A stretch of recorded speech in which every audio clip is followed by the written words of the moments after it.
How's it going, guys? It's me, CthulhuCrisis. Thank you for joining us on the Jets of Time channel. I'm here with Korenth, and Good evening, everyone. we are getting ready for the Jet Out of Darkness tournament, the first one. And this is round one of the Lost Worlds Plus tournament. And we also have Kyu here helping us out with tracking. And so this is a Lost Worlds Plus tournament. So let's talk about Lost Worlds Plus a little bit. Lost Worlds Plus is a newer category, uses the Lost Worlds flags. In it, there are limited key item checks, but you also start off a little bit higher level. And there in chat, you're going to see a little bit better explanation. So in this mode, you're going to end up seeing both go modes in one run, which allows for plenty of chances to save time and catch up. So this is going to be a really close race, I think, and also I think there's a lot of variance in these races. So, Yeah, what do the you nice thing think, about Warren? Lost World Plus is that whole, since you get to basically go through the game twice, if you find the wrong go mode the first time, you know exactly where to go. You're doing a new game plus, so you're already leveled up, so you can go through it quickly. You can skip chests that have nothing worth it in them if you remember. So it really pays to have a good memory as you go. Yeah, absolutely. You can say that again. Today we have UnqualifiedKoala versus CivilChev versus Proccy in a 1v1v1 race, and I think this will be interesting. I think they all have different strategies to what they do a little bit. So we will go ahead and get them all set up to begin.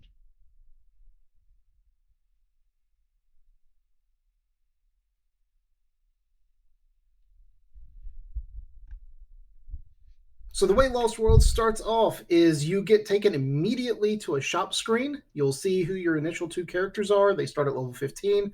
You're given some gold. You're given a basic shop to buy some revives, shelters, maybe a weapon. It is the only time you can access this shop, which means it is entirely possible. The rest of the run, you will not see a single revive. You will not see any more shelters. You might have issues finding mid tonics. Gear is kind of starved in Lost Worlds, which makes sense since your time periods that are available are the dead future, the prehistoric past, and the middle of nowhere 12,000 BC. Yeah, absolutely. And significantly less speed tabs available to you. I think if you seek them all out, I think you can get 3 per run in Lost Worlds. And we see CivilChev taking the new loot start for Lost Worlds Plus. That some people have been doing that, some are skipping it. So let's talk about the tournament a little bit. So we're doing this as part of my charity work called Jet Out of Darkness, which is Jet Out of Darkness is a whole month long of events that all raise money for American Foundation for Suicide Prevention. And as part of that, we're going to have this whole Lost Worlds Plus tournament. So there's more information with some of the commands that Korenth has set up, but this should be a pretty fun race. And someone pointed out we missed the timer. I can fix that. Oh, perfect. All right, we see Ayla as the third character. So this is, I don't know that this is a team most of our runners would look for, but I think this is a pretty solid team, especially for Zeal Go mode, which will be the first part, will always be the first run of a Lost Worlds Plus run. Yep. It's a fairly low magic team. I mean, Frog is your magic heavy hitter. To let that sink in for a bit, it means your best magic skill is either Water 2 or maybe Robo with a bunch of, well, you won't get many magic tabs, but Robo with Shock might do better damage than Water 2. Robo's shock is not terrible. It can be pretty strong in some of these dungeons. You're kind of hoping you're going to find some magic seals. One thing about Lost Worlds, you only get 4 characters. The rest of the characters that you would normally find are locked in 600 AD, which means we can't get them. So you have these 3 characters, and you can find a 4th on top of the Dactyl Nest, and that's it. So at this point, I think the runners are probably thinking anyone but Chrono. Yeah, absolutely. I think they're hoping for Luca on top of Dactyl. But we are going to see 2 of these characters throughout the rest of this run, at least. Now, the real question is, if you do get Chrono, do you replace anyone with him? Because, I mean, everyone kind of jokes Frog and Chrono are somewhat interchangeable. That's skipped by UnqualifiedKoala with the flawless, almost no setup, frame perfect Dactyl skip. Not frame perfect, pixel perfect. But he doesn't get the second one yet. Yeah, it is interesting. I think in Lost Worlds, you would have to consider replacing Robo because speed is so much more important. And Frog, although he doesn't bring a lot else to the table without Grand Leon and Hero's Medal, he does bring a very high base speed to the table. Hello, Magus. And CivilChev has gone a completely different route and has said, I'm going to run straight to Son of Sun, abuse the fact that Ayla comes with a ruby vest and takes half fire damage, and get a key item early. Yeah, absolutely. Well, he knew he took that loot. He took that loot path, and he may have just pulled something that gave him a little extra bravery, too. So there must have been a red vest. Robo just got healed. Yep. So the Son of Sun fight requires you to hit the correct flame 10 times. The correct flame is randomized every time there's a roulette shuffle, and you can't damage the flame at all until after the first roulette shuffle. So you've got like a 1 in 4 shot of hitting the correct one, and then a 1 in 4 shot of hitting, 1 in 3 shot of finding it if it's not the first one. Repeat until you find the flame, hit it 10 times, and it will die. But as we see, Frog's already dead. He got hit by a flare, so we have frog legs for dinner. Procky with the secret tunnel in Reptite later, getting him an alloy blade. Which is useless. Sorry, your Chrono is in another time zone. You can sell it for gold. Hey, that's true. And gold is not something you typically see a lot of in Lost Worlds.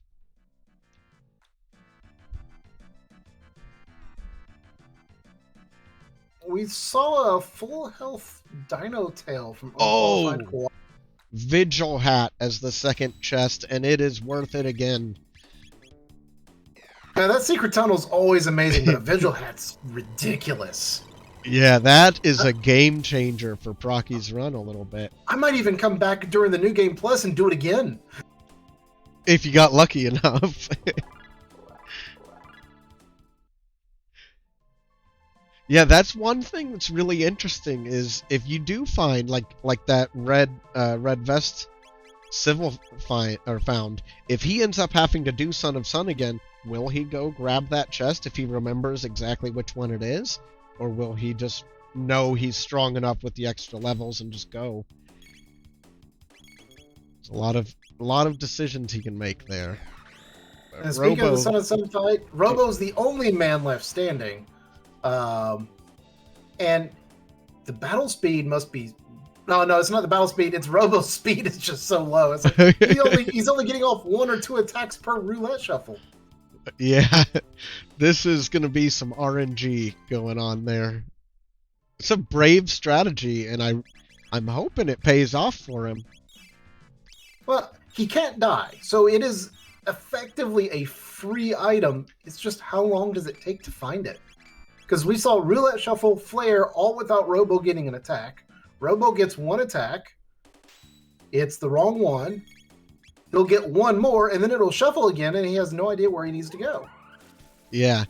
And what if you do all of this just to find that dreamstone that you need in the second run? Yeah. Right now, all the players want to find to get the first go mode is the Chrono Trigger and the clone. But finding the others does mean it's easier to find where you need to go later, because the items are not reshuffled for the second playthrough. It is the same seed, just redone, just like how New Game Plus starts off Chrono Trigger exactly the same, except you keep all your levels and gear. Oh, and it is the dreamstone. Oh, the commentator's curse hits CivilChev.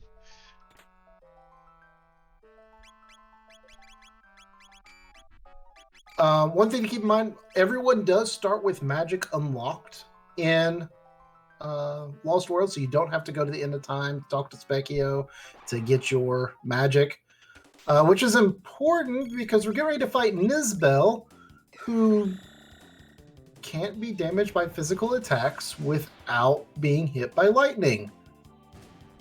Magus might have lightning. I haven't seen what Magus's attacks are yet.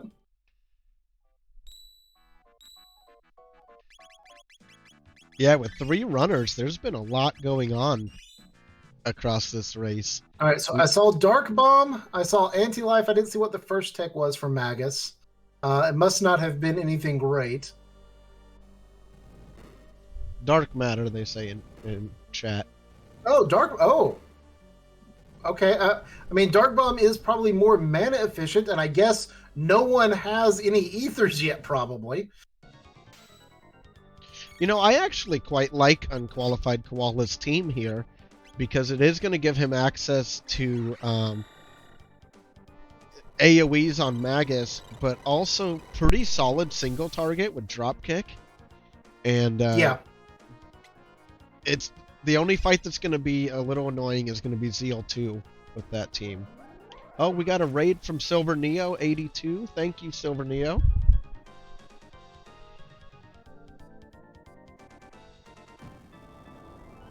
Oh, and let's see if CivilChev can nail this skip here. And he does. 1 setup, 1 success. And he moves on up the mountain. Interesting that he did Son of Sun and then still decided to go back and do Dactyl Nest. I think the Son of Sun was, oh, I have a red vest. I want to keep... might as well go do Son of Sun because it's free. But you have to find a 4th character with this team. At least for the Zeal 2 side of things. Because Water 2 plus Shock just makes the Terra Mutant, the Giga Mutant, and Black Omen an absolute nightmare. Yeah, it definitely will make the AoE fights in Omen easier. But it's not going to help much with Zeal 2. Zeal 2, I think Frog, Robo, Ayla is almost a better team for that. Specifically for Zeal 2, yes. But the rest of that gauntlet, you're absolutely right. And you don't get a lot of extra tech points to throw in the trash can. We do see early Uzi Punch is the first tech he's learning. With Dark Matter unlocked early for Magus, though, I could see runners deciding to run Robo, Ayla, Frog, to get Robo the tech points to make sure he gets his techs, because the important techs from Magus are Dark Matter, Dark Bomb, and Anti-Life. And the 4th place probably goes to Magic Wall. We've already got 3 of the 4, and Magic Wall's kind of meh. Yeah, that's a really good point. I would not have considered it that way, but you're absolutely right that Magus doesn't need the tech points, and he'll get some of the XP along the way. Oh, Procky finishing off Reptite Lair. Let's see what, or we get to find out what our second key item is.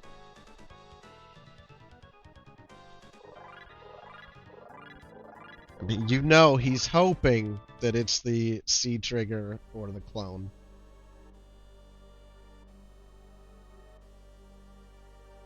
And it is the Ruby Knife. We know our second go mode now. Well, Hopefully no one would make the mistake that I made the first time I played Lost Worlds. Doing Lost World Plus specifically is like, oh, I've got a go mode. Let me go kill Lavos, get New Game Plus, and go. Because it doesn't work. Absolutely. I will say, I've been doing a lot of thinking about Lost Worlds Plus routing if you wanted to go for like the fastest possible times.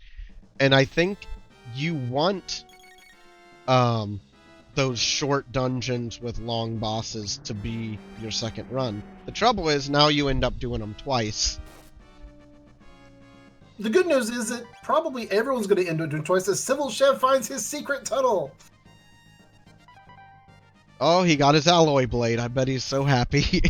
But he is about to get a Christmas present. All right, we see Proccy and Koala both going sun. So we've basically just reversed sides of the screen. Everything that was happening on the left is now happening on the right. What was happening on the right is now happening on the left. The good news is once all this is done, we know that everyone's basically all tied up.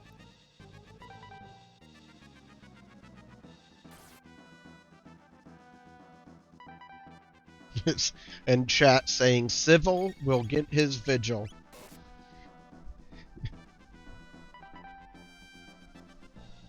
Oh, and yeah, we're about to see a couple very happy Lost Worlds runners be very unhappy Lost Worlds Plus runners.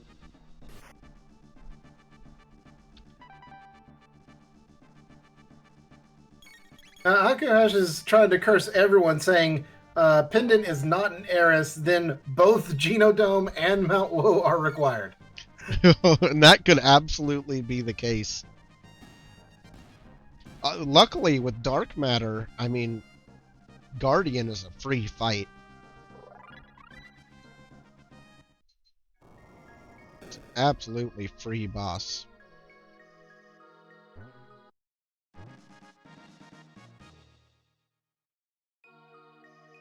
All right, so Procky's the first to finish Son of Sun, finds the bad news, he knows go mode for later. and the good news is the New Game Plus, the second run will be really, really short.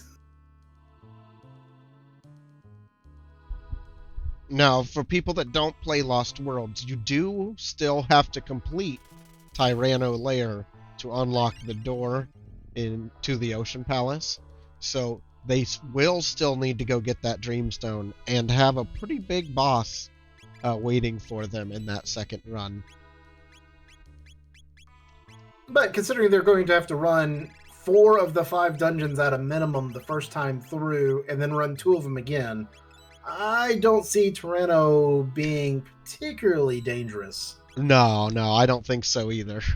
To any possible team comp you come up with, you're either going to have drop kick or triple kick dark matter. You'd get beast toss, but you can't beast toss the giant skeleton dinosaur, so I guess beast toss doesn't really help you. You get boogie. I think Azael is weak to stop, and so you could technically stop Azael and then tailspin to guarantee you don't ever face the countdown timer. But I don't think you'll face the countdown timer anyway. Boogie will probably come in great use for double golems if someone decides to employ that strategy. Alright, UnqualifiedKoala just got his Dreamstone.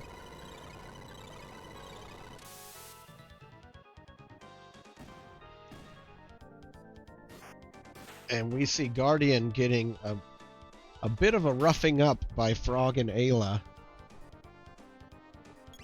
I mean, I would like to point out, for everyone who hates Frog, we're watching Frog with a presumably semi-lackluster sword crit for almost as much damage as Cat Attack on a physically based Ayla.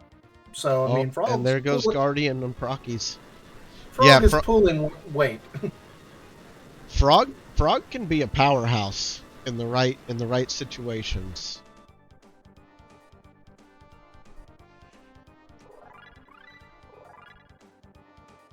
All right. CivilChev getting ready to do his Nizbel fight has subbed out Ayla for Robo. I wonder if he unlocked Shock.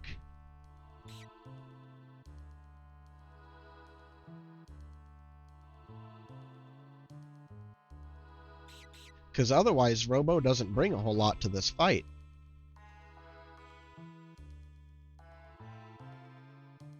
And unless you need a very slow pharmacist to keep healing everybody. He has laser spin. Technically will do damage. Well, that'll scratch his back, I think. As a kid, I always remember really hoping laser spin would be useful, and then I would use it a few times, and I'd be like, okay, back to punching things.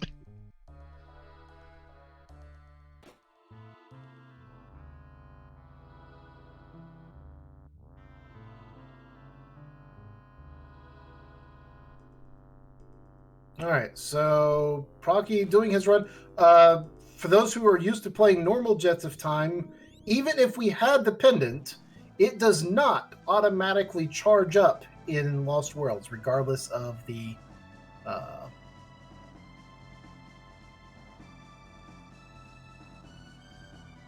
the flag. Yeah, regardless of I just saw CivilChev. Looks like he reset. Did he take a loss while I was watching Procky's screen? That's an excellent question. Because you wouldn't kill him and then reset because the item was bad? I wouldn't think so. Nope, looks like he must have gotten hit with something. Must have realized laser spin just isn't going to do good enough. That's fair. Yeah, you almost just have to hope Ayla gets tailspin, and if she doesn't, well, then she's going to be using ethers. Except I don't think anyone's found any ethers yet. All right, we see Procky grabbing his clone. So now the real question comes down, is it Genodome or Mount Woe that gets you your go mode? See, I would go Woe, but that's probably the wrong answer. To me, it would depend on how much mana does Magus have. I will say... Go ahead. If he's got 40 mana, and you can dark matter the final 2 fights of the conveyor belt, then I'd probably do Genodome. Yeah, I mean, their single target damage is better than their AoE damage, so Genodome is probably the right play, because the boss is going to be more about that single target damage anyway.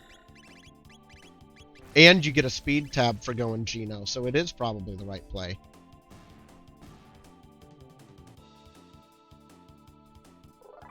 You also don't have to sit through warp animation, so... And we see Procky going straight to Genodome. Okay, someone is selling ethers, obviously, because I just saw on CivilChev's screen that there were a number of ethers in his inventory. Far more than you would find. So that's good. That relieves some of the problem. You almost always find some ethers at one of the stores, and your last chance, if you can't find them anywhere else, is the out-of-the-way city in Zeal. Has 9 times out of 10 gotten me out of an etherless seed in Lost Worlds. I have played 2 or 3 Lost World seeds. 2 of them either didn't have ethers, or the ethers were locked in the Forgotten City. Forgotten City, I like that.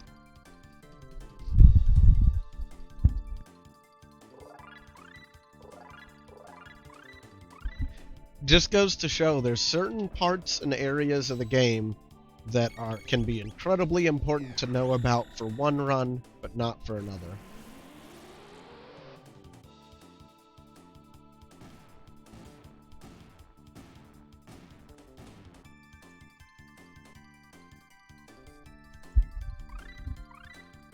All right, so the conveyor belt's going through. We see a bubble hit is unlocked, so there's halfway to drop kick. CivilChev taking another go at Nizbel. And Nizbel can be a pretty mean boss. That's pretty easy to underestimate if you typically have lightning when you go in. Because the first time you go in a Lost World scene, you don't have access to lightning, and this guy will show you the business. What's really frustrating from our perspective, of course, is we know Nizbel holds nothing of importance.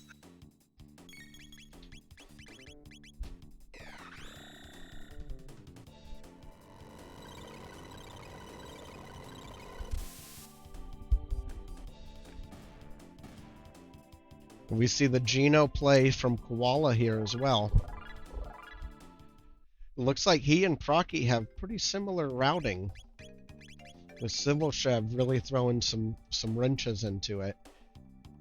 It's definitely had the chance to pay off. I just don't know that we've seen it pay off in this run. Yeah, and I think we saw both Proccy and Koala do the Dark Bomb strats instead of Dark Matter on Nizbel. And I think we're seeing why, because Dark Matter does do more damage than Dark Bomb, but it's not double. But it does take more than double the mana.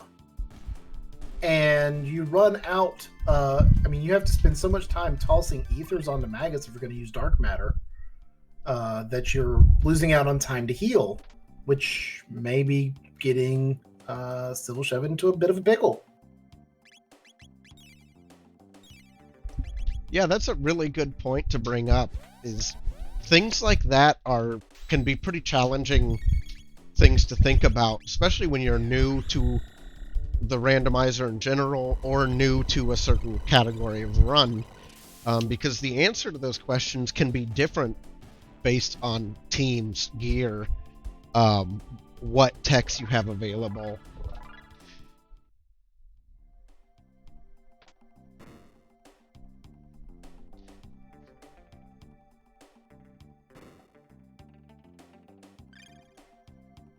See Proccy picking up the first doll here and getting all set up for conveyor skip.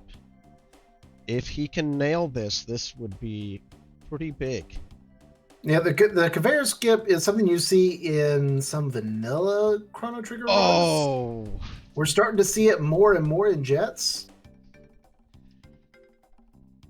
It is a very tight window to pull off. It's not quite pixel perfect, but it's in the neighborhood of a dozen pixels, I think, of space. Yeah, I think that robot was just in a bad spot for him on the first one. And CivilChev does make it through the Nizbel fight. Nizbel has gone down, so CivilChev now knows that he's got a ruby knife, and, well, he's sad. Is doing the skip faster than getting in the fights? Yes. How many times is it worth it trying before if you had gone on the first time and gotten it? I don't know. You get like 2 or 3 tries and it still saves you time. But you also have to be careful not to run into the whole sunk cost fallacy. Technically, all the failed attempts are already gone. So succeeding on your next attempt is still faster than stopping now and going and doing all the fights. As long as you're going to get it. Yep. Yeah, exactly. He just hit the corner. He's got to reset and go back. It is very tight. And we see Proccy says, "Nope, I'm going to give up. I'm just going to go." Yep, and I think that's the right call there.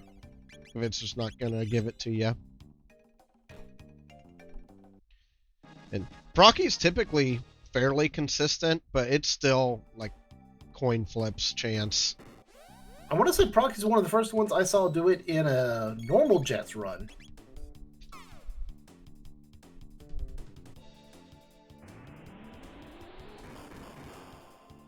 So I've seen him hit it several times, but there are days I know that it's just like the skips aren't with you. Yeah, absolutely. And at a certain point, sometimes you just have to pull the plug and say, okay, well, let's finish this dungeon and continue the run. But you can still do The second half of the skip, which is getting the robot to skip from going around the corner where Unqualified Koala is fighting right now, you can like outrun the robot and cause him to phase through a wall and get a speed tab while you're at it. Yeah, absolutely.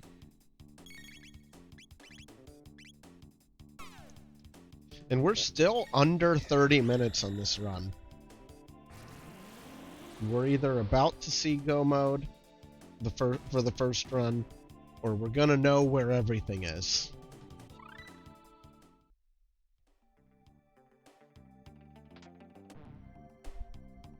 Let's say we're watching, Proccy is doing his run. He made all those attempts at making the skip.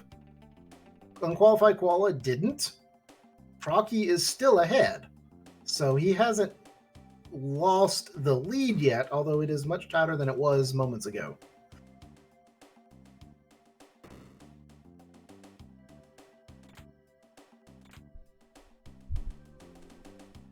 Ooh, a green dream is really nice. The green dream is a automatic res once per battle.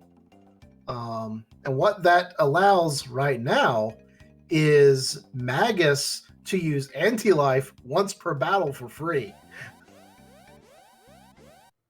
Oh no, poor Proccy. Caught the robot is in this fight, which will reset the robot he was guiding, and he'll have to go back and do it again. Oh no. The skip continues to let him down.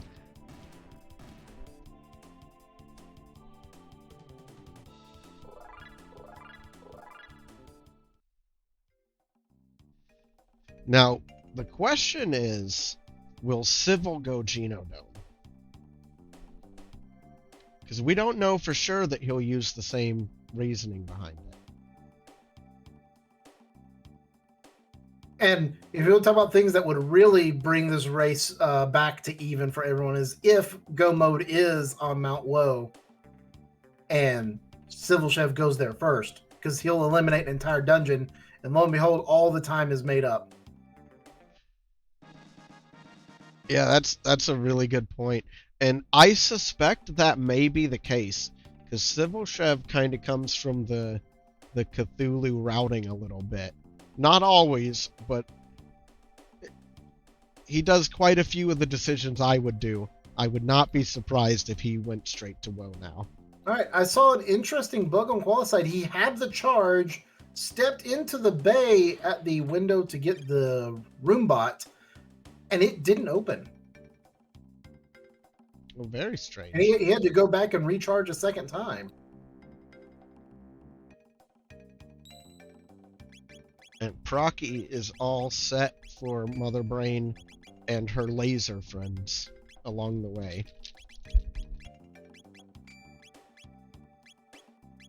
Having Magus in the party makes Genodome so much safer because the little laser pods are very frightening if you don't have someone with high speed and AoE clear. They will attack each other and self-destruct, and later on you fight 6 of them, and all 6 of them can self-destruct before someone like before Robo or an unspeeded up Luca could go, and you end up with like 6 200 damage attacks in your face, which no one will survive. An unqualified koala getting his robot there with almost no movement issues on that attempt. It lined up perfectly to go where he needed it to. And so he's going to be just a couple encounters behind Proccy. Oh, and we do see Genodome from Civil. Now we just hope, well, for the runner's sake, that Genodome really does have the Chrono Trigger. Absolutely.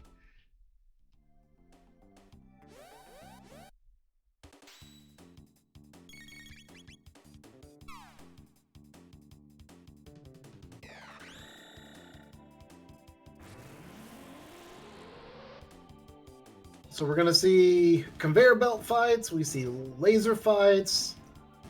Kind of a slow period since we've got enough speed and good AoE damage. Yeah, there's not going to be a whole lot of danger here for these runners for this dungeon. Although I don't think we've seen Bubble Hit unlock yet, so... Or not Bubble Hit, Drop Kick yet. So the Mother Brain fight is not free. You get... There's some Chaos attacks. If you manage to destroy all 3 computers, either intentionally or through Chaos random attacks, Mother Brain goes kind of berserk and will just kind of wipe the floor with you. There is no stopping her. Yeah, absolutely. Mother Brain can be a real trouble. A real problem. I'll never forget I had a Lost Worlds Plus race with, I think it was Raster Cecil. And when we had to do Mother Brain in the second run, and we had both gotten Final Kick, the triple tech, and we both just one-shot Mother Brain walking through that room. Keep in mind, there is no baby Metroid to come and save you if you start losing. But there should be. That's what we need. We need a Chrono Trigger Super Metroid crossover like they have a Super Metroid in Link to the Past. I don't know how you make it work, but that would be awesome. 2 completely random genres all feed together. Oh, it's the pendant. Sadness for everyone. Oh no. So this is at least that means they don't have to come through Genodome again.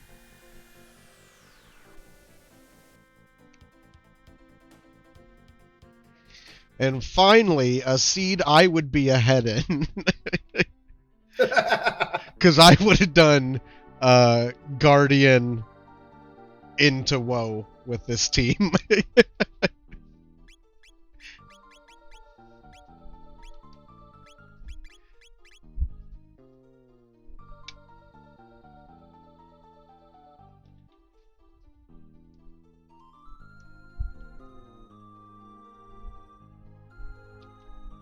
So, climbing up Mount Woe, you have the chance to fight a bunch of Rubbles, which are creatures that will lock you out of all your techs, have very high evasion, but if you kill them, you get lots of XP, lots of tech points. So if you have a tech that you haven't unlocked that you really, really want, maybe you fight some Rubbles. But it takes time. How much time are our runners going to want to spend grinding techs when they know they got New Game Plus coming up as well? I think they'll spend extra time doing it. Myself. Procky might not. Procky might sprint up the mountain. I know I would spend time to get the Rebels here. Because I don't know that I'd leave Frog in unless I really needed a tech from him to be learned. Robo's not much better because his hit percentage is just so low. Right. But Magus and Ayla both have pretty good hit, and Ayla would get you through the Rebels. My biggest thought about the Rebels in this particular seed is that where you normally get a lot of tech points in Omen is by fighting the Goons and the Tubsters, which are like the Hecarim clones. Both of them are immune to shadow magic. So your one big AoE nuke is completely useless. And so that makes it harder to get all of your tech points in Black Omen. Yeah, that's a very valid point. So I think we will see some extra Rebel fights nabbed on the way up. I think we'll also see something pretty good gear-wise. Because I find most runs, there's something good waiting up there for you.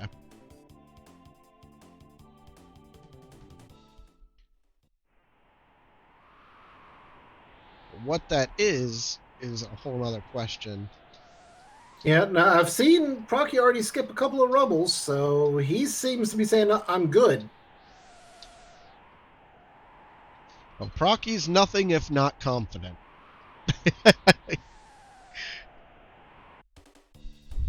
But he's also he's skipping all the chests too. Yeah, he is. He He's confident, and he's an incredibly good Lost Worlds runner. Will that pay off in a Lost Worlds Plus tournament, though? He has a Vigil hat. What more does he need? That's a good point. Upgrades that you could get that actually make a difference on this team are very few and far in between, because you can't get Grand Leon, you can't get Hero Metal. Magus doesn't need any gear. Ayla doesn't really need any gear. I would say Brocky just pulled a Valkyrie. I say you just teach Ayla how to use that real quick, and then you just go that route. Spend 10 minutes, Ayla learns how to use crossbows. And she just hits people with them. Kai points out you find mega elixirs in some of these chests. That's true. Yeah, I really think that those are the types of things that would make a difference for the rest of this run. Because one fun little detail to keep in mind if you do a Lost Worlds Plus run, when you load up a New Game Plus from a save, it uses your inventory at the time of the last save point before Queen Seal, which means so you can double use all your mega elixirs. Yep, all of your consumables you get to keep if you use them in that final battle.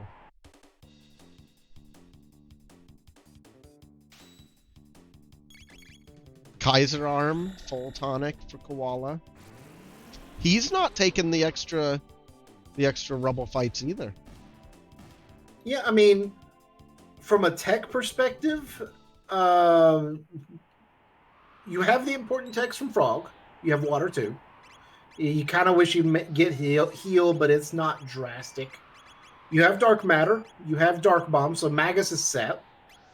Ayla, I don't think has triple kick though. That would be the only thing I would be interested in getting a hold of at some point, is triple kick so that you can use drop kick. Simia is asking, you can't have different team members. So in Lost Worlds Plus, you get access to 4 different team members, 2 at the start, 1 in Protodome, and 1 at the top of Dactyl Nest. The other 3 character lock locations are stuck in 600 AD, which you cannot access in Lost Worlds. So they had their choice of a team out of 4 characters, and they have all made the same choice. Right. Which, personally, I think that's the right choice of a team here. Now, do you think that these runners got that team and said, perfect, this is everything I need? No, I think they got that team and said, whoever rolled this seed is barred from rolling seeds ever again. But this Ayla, Frog, Magus is not a bad team. This is a very good team for Lavos. It's just not a great team for Black Omen, because you're stuck with low magic power. I know Sammy has watched quite a few Lost Worlds Plus seeds. She is somebody that is always in my chat. But it's really interesting in a race setting, because you almost, I don't know about you, Korenth, you may view it different than I do, but when I'm in a race, I make some of my decision makings a lot different, because I'm trying to think what the other people are doing, and if I think I'm behind, I'm going to try to make a different choice than them. I totally get the concept. I don't know that I do, because I treat every seed as a potential world record seed, and therefore everything should be done as fast as possible no matter what. Sure. And we do see CivilChev's Ayla is on the path to learning triple kick now at I think 200 and something tech points required. So I think he will probably grab some rubble fights Well, to I make just sure he saw learns triple that. kick unlock after defeating Giga Gaia. So no rubbles needed to get triple kick. Unless you want it for Giga Gaia. Right. I did see item drops. There was a Vedic blade. You can sell that for gold. There was a gold earring, which is actually really, really nice. All right, so go mode achieved. Have to go board the Black Omen, and this is something that's new or different for anyone who's used to playing vanilla Jets or vanilla Chrono Trigger. Because we don't have access to 600 or 1000 AD, you might ask, where do you board the Black Omen? It doesn't exist in Zeal yet, and it doesn't exist in 65 million BC, and it's already been used and is closed in the future. Well, in Lost Worlds, we've gone in, edited the code, thanks Ansky, to make Black Omen accessible from the future, because there's nowhere else that it actually appears. The chat pointing out Procky checking the new shop. It's almost a guarantee that you're going to go to new shop in especially Lost Worlds Plus, because you want that speed tab that's here as well. There's only 3 speed tabs that are non-randomized that you have access to per run, and so especially if you have some gold saved up, it's worth taking the trip up here. Yeah, and I saw Procky now has 2 mega elixirs and 2 regular elixirs. It's a great set of consumables going into this gauntlet. So yeah, Procky will not have much trouble in the way of survivability unless he just gets really unlucky. Yeah, finally, after all the dungeons, we have go mode. You do enough dungeons, you'll find that clone in Chrono Trigger. Just like normal Jets, Lost Worlds is always 100% completable. There is no way that you can get soft locked in an uncompletable seed.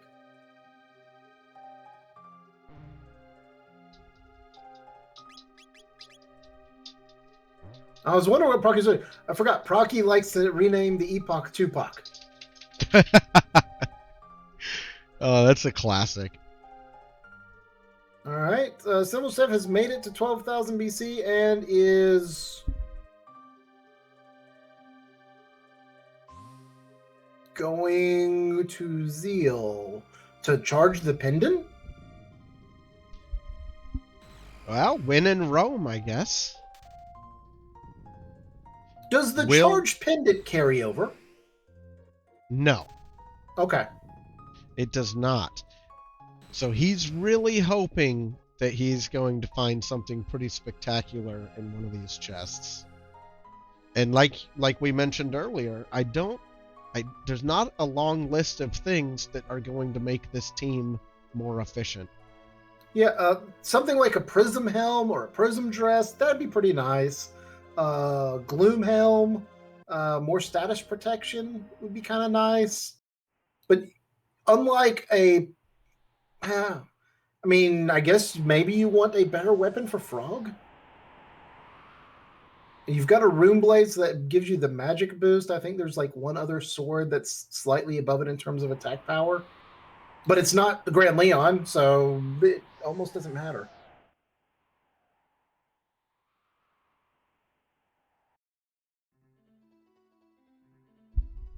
Yeah, and they've got Rune Blades now.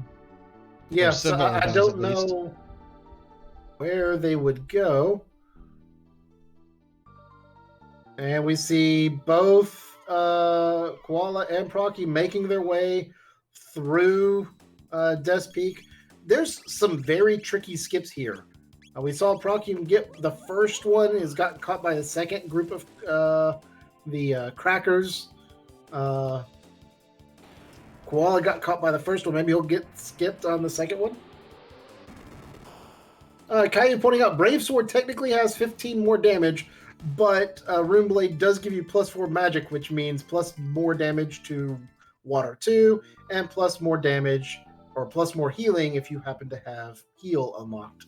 Wow, and we see Koala overtake Procky with the old school skip for that third encounter on Death's Peak. All right, so I mean, we Moon are armor. 2 seconds apart in our runners, and all of a sudden, Procky has jumped back out. We're going to see a little bit of back and forth here. Talk about precision being important at this point.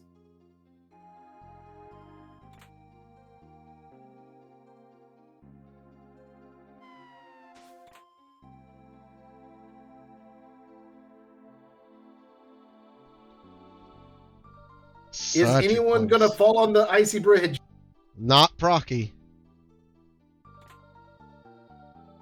That skip is probably one of those, or not even skip, that bridge slope section there is, when you are a new runner, that is the scariest screen, because you know how much time you lose if you fall. But really, you get the muscle memory for it pretty quickly, I think. Yeah. Ooh, a speed belt, which right, really isn't all that helpful here. I would probably put the gold earring on Magus, because I find that giving him some extra health really makes him less of a liability. Not for the upcoming fight, though. On the upcoming fight, absolutely put the Green Dream on Magus. Yes. Get the free anti-life.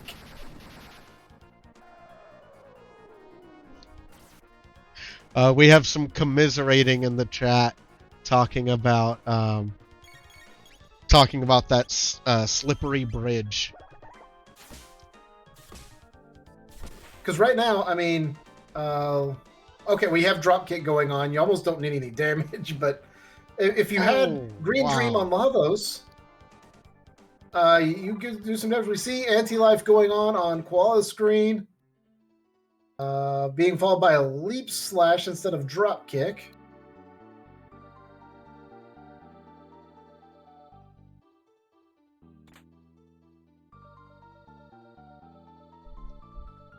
We are getting a little bit of stream lag, unfortunately.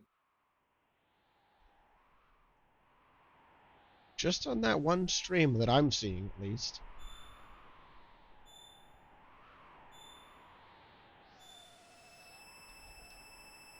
Incredibly close here between these two runners. Procky did get through that lava spawn very quickly. One other nice thing about Lost Worlds, because it encourages odd party combinations, you can get some really odd people being the one to hold up the chrono trigger and watch it shatter, which can result in some interesting conversations. There is a way to do a two character run, which I think is the only way to guarantee that Magus is the one who tries to resurrect Chrono.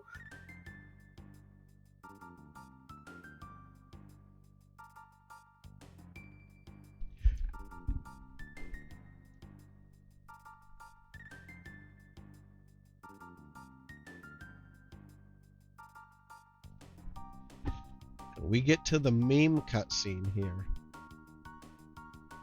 I think I measured it one time. This is like a 72-second cutscene at the end of Death's Peak.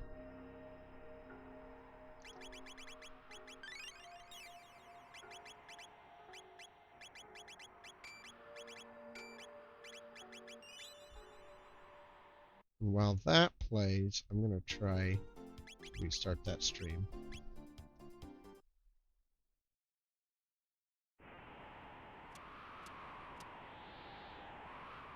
All right, so we have Procky making his way into the Black Omen. You do still have to fight the laser guards, so there is no way around that, unfortunately.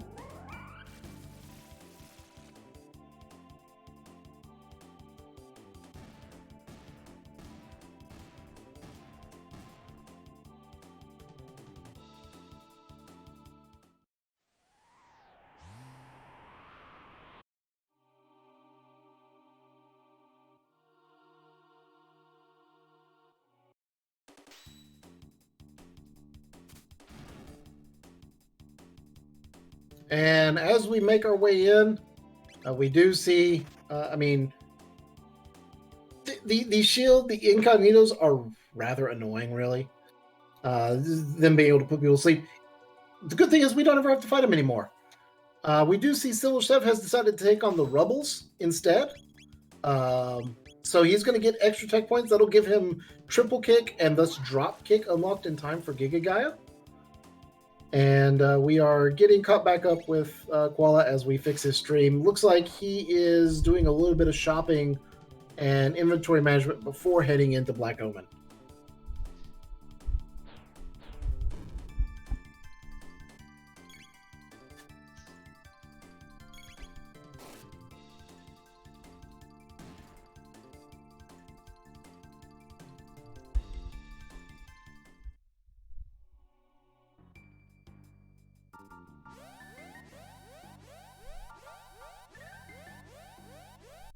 Unfortunately, still having a few technical difficulties on that particular stream.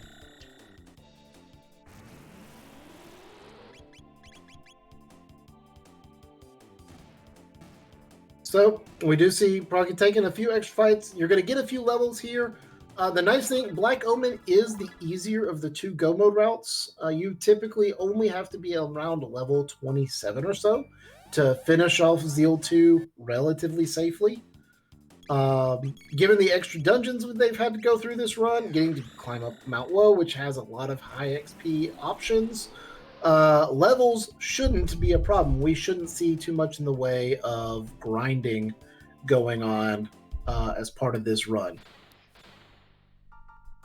Should just be a quick run. I don't expect to see anyone fighting the boss orbs.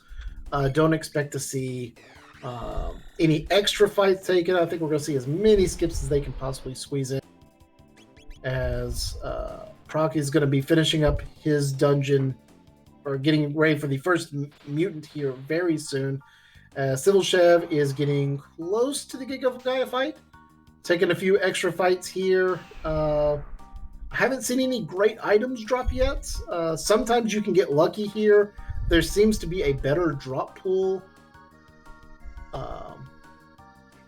on Mount Woe for items from monsters. So I've seen things like speed tabs. I've had mega elixirs drop from rebels.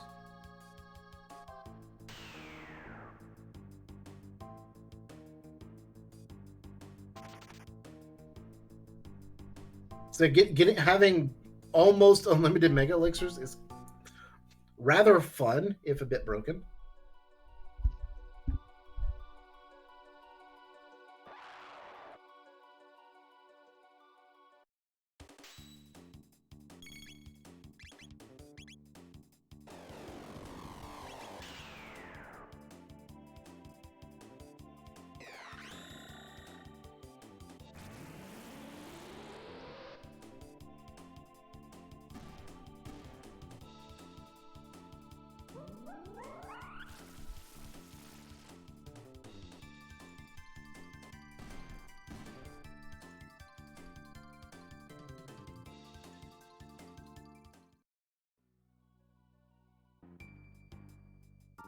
One thing we see on the CivilChev side, you fight these little gargoyles. They have a tech called continuous damage, drops you to 1 HP.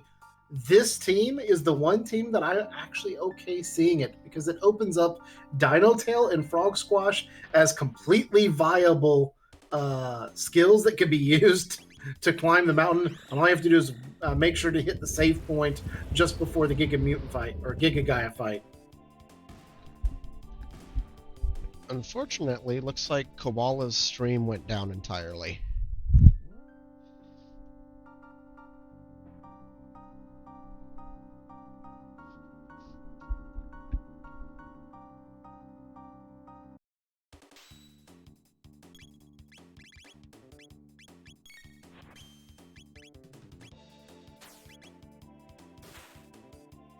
CivilChev continues his ascent up Mount Woe.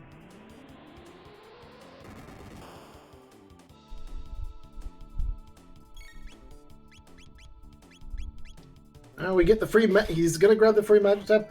Procky getting very unlucky on the elevator. The elevator is 3 potential fights. It is random how many fights you'll get on the elevator. You hope to only get 0 or 1. I want to say this is the 3rd one. I know he got the Gato clones, and I want to say I saw the snakes when I was glancing over there, but still, even getting 2 fights, just it takes so much time, particularly since you don't have good AoE clear for the goons. We see Aku in the chat, the current Lost Worlds Plus world record holder, hoping that we see a new world record today. I would love to see that, or even some new PBs for some of these runners. Yeah, given that we've hit all the dungeons, I don't see world records happening.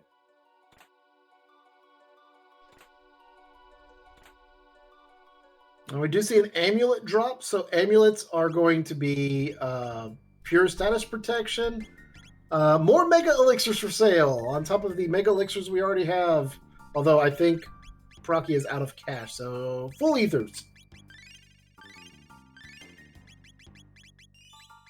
And Kai points out that we have a Vigil hat and 2 amulets, so we can have pure status immunity, which will make the second mutant fight very easy because obstacle is completely negated.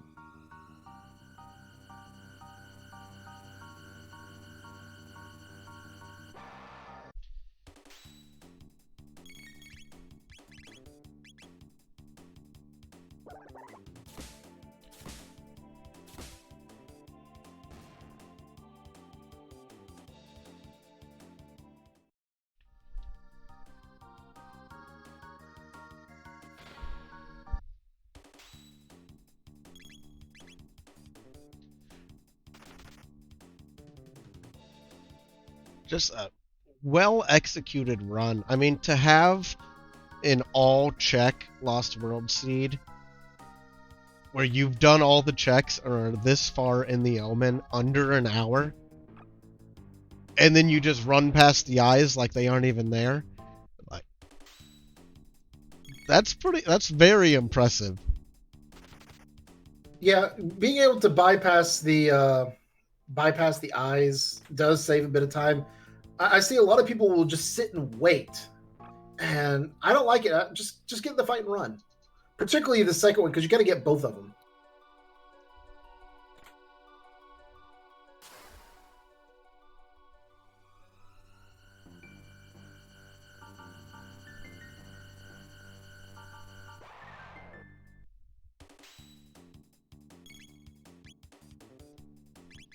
I missed the item pickup. Someone pointed out that there was a crisis arm.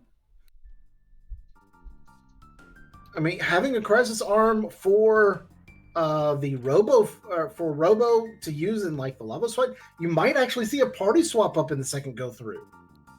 Yeah, I always think that's a really interesting thing is, like, if you do decide that you can switch to Robo, in some of these runs, you can even avoid having to go to Dactyl on the second run. If your preferred team just involves running to the dome real quick and picking up that free character, I mean, it saves a minute. That's not a whole lot of time, but that could make the difference in a race. Yeah. Given how close Koala and Procky were, not going to unlock Magus might have been the difference. Unfortunately, with Koala's stream down, we can't quite see where he is at the moment anymore.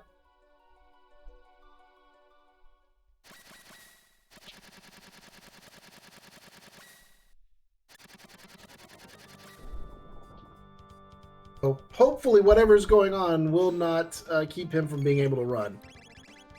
Absolutely. It's unfortunate, but we've all had tech issues in the past, so... Let's see what CivilChev gets from his secret room here. He went significantly out of his way. Zodiac Cape, Crisis Arm, Zodiac Cape, Speed Belt. Zodiac Cape is not a bad piece of gear for Ayla. Don't know that it's worth that amount of time.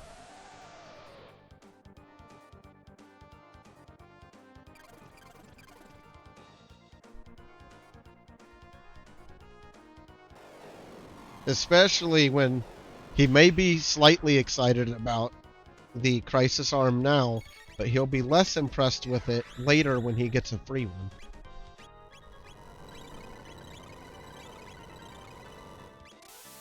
Yeah, the whole sealed door thing in Lost Worlds, I just don't think it's worth that time. Because you get 6 items for free, and then in addition, you go back into Eris Dome.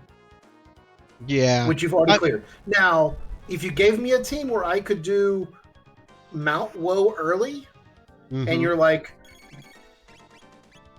Mount Woe, level 17, Mount Woe drops the pendant, and I have not done Eris Dome yet, yeah, I might go charge the pendant and go get the sealed doors because I haven't done the future yet.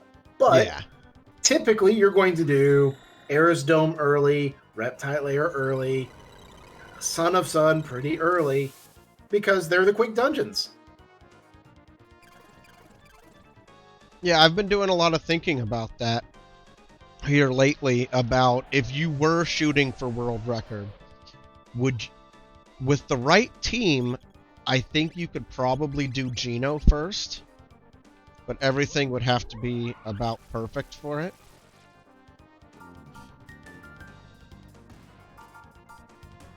And I wonder if the world record seed would have you doing that in your first run. I would think, actually, that Mount Woe would be quicker and more beneficial and easier at level 15 with 3 random characters than Geno Down.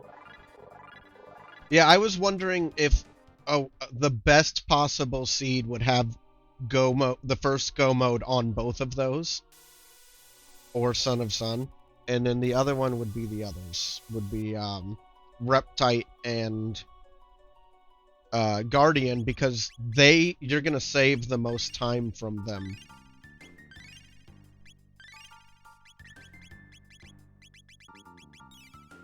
Because you're saving time in the battles, whereas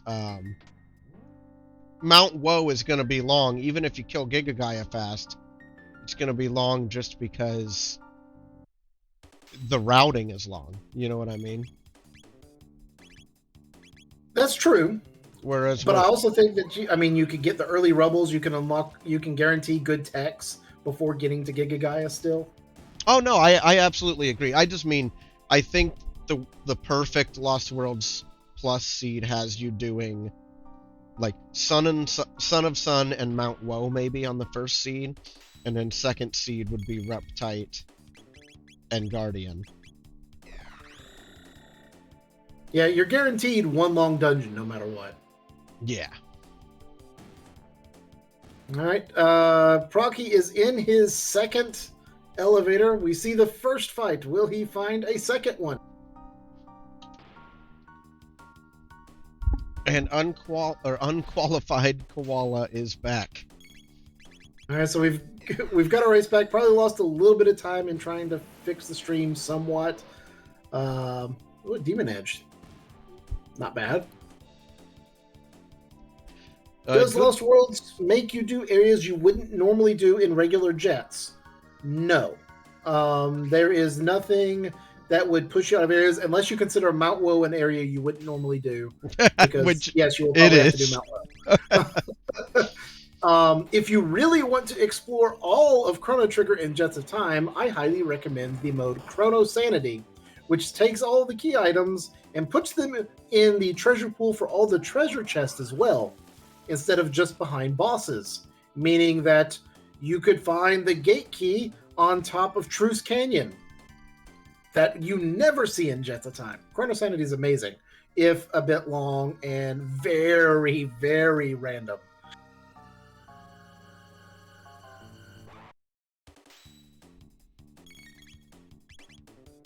Yeah, so Lost Worlds is very interesting because it feels shorter. You start with more progression on your characters, like level-wise. You get them at level 15. You start with 2 characters and access to 2 additional.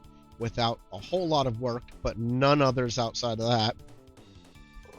So it's a very different animal, but a lot of people, I think, get the wrong feeling about Lost Worlds from like their first seed or two, because I think a lot of people have this idea that it's kind of a grind fest.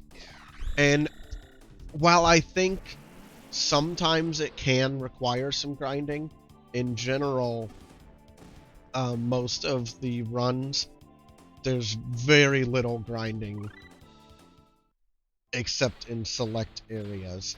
But you have a lot of freedom in what checks you can do first. Like, Chakosura is a runner that does quite a few Lost World seeds, and he's a fan of Mount Woe first or second. I'm pretty diehard second or third Mount Woe. But you because of the freedom you get and the experience you start with, you have a lot of decisions you can make about where to go. Yeah, and Akash points out that starting level 15 helps lessen the grind is 100% true. Keep in mind that all of Jets of Time has been rebalanced somewhat to account for the generally lower levels that you get playing the randomizer. Whereas in Vanilla, when you fight Zeal or Lavos, either one, you're expected to be around level 50. Here, the level range of 27 to 33 is a perfectly valid in-game level. One thing that I think a lot of people like about Lost Worlds Plus, though, is it's a little cathartic to be able to go visit Lavos at level, 36 or 37, and just give him a real nice trouncing like he deserves every time he boomerangs Luca in the middle of the final boss.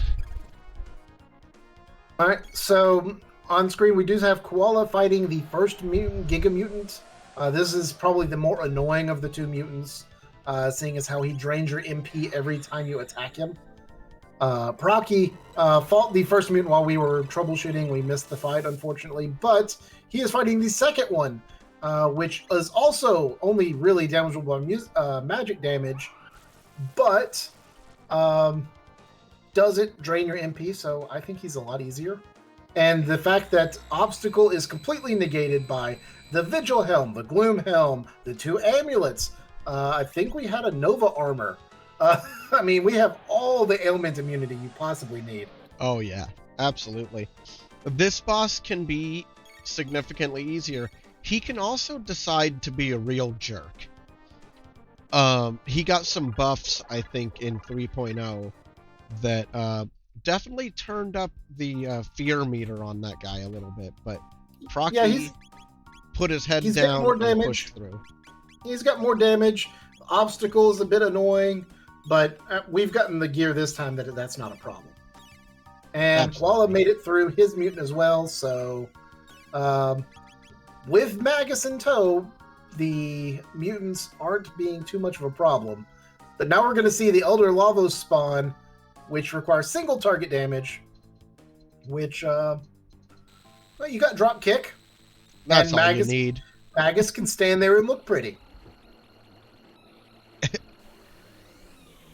Or he can sacrifice himself over and over again.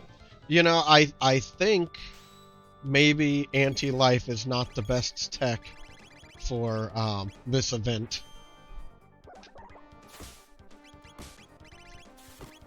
But... Oh, you got a green dream. It's fine. Oh, yeah, he's got a green dream.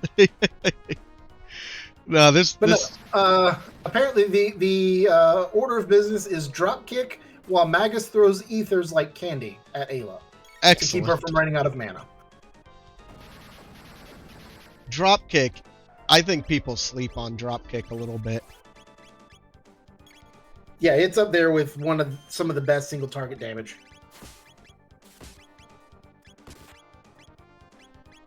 We do have all three runners in Black Omen now. CivilChev has made it in. Is a bit behind the other two. But Koala is getting close to the second mutant fight. Is probably about 5 minutes behind Proccy. I was about to say I first found Dropkick from doing Legacy of Cyrus runs where you have to have Frog and Magus. And that's when I realized that this is a perfectly valid Legacy of Magus team as well. Or Legacy of Cyrus. And this is one of the top tier teams for that category because since you have to have Frog and Magus, the only other one I really like Marl as well. Because Free it gives haste. you Glacier and Haste. Glacier is one of the best looking attacks.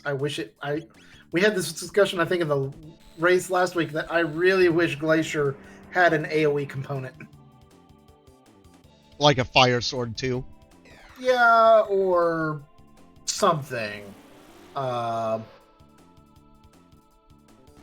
it was pointed out, I think, by Pseudo Arc, maybe, who may be here today too. Glacier actually has a higher damage multiplier than most double techs because it takes two AoE targets and turns it into a single target. So he gets like a 50% damage buff over other techs.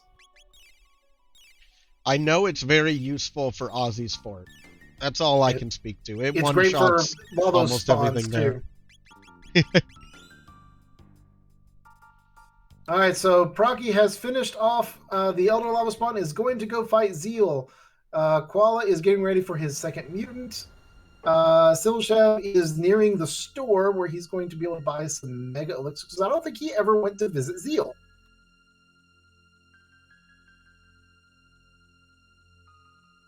The Zeal 1 fight that Procky's getting ready to start is a fairly straightforward one. She'll always open with Halation, which will drop her HP to 1. You need to deal 5,000 damage to her. And if you deal over 2,500, she'll cast Halation a second time. And that will effectively do nothing.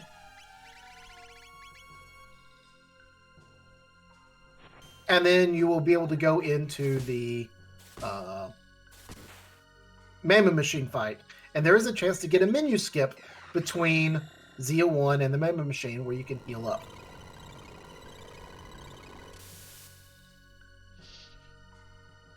So I think Civil has an idea that he may be behind. He's skipping the eyeball fights for the extra points. Always skip the eyeballs. All they will do is make you sad when they do drop something, but then you can't ever kill another one.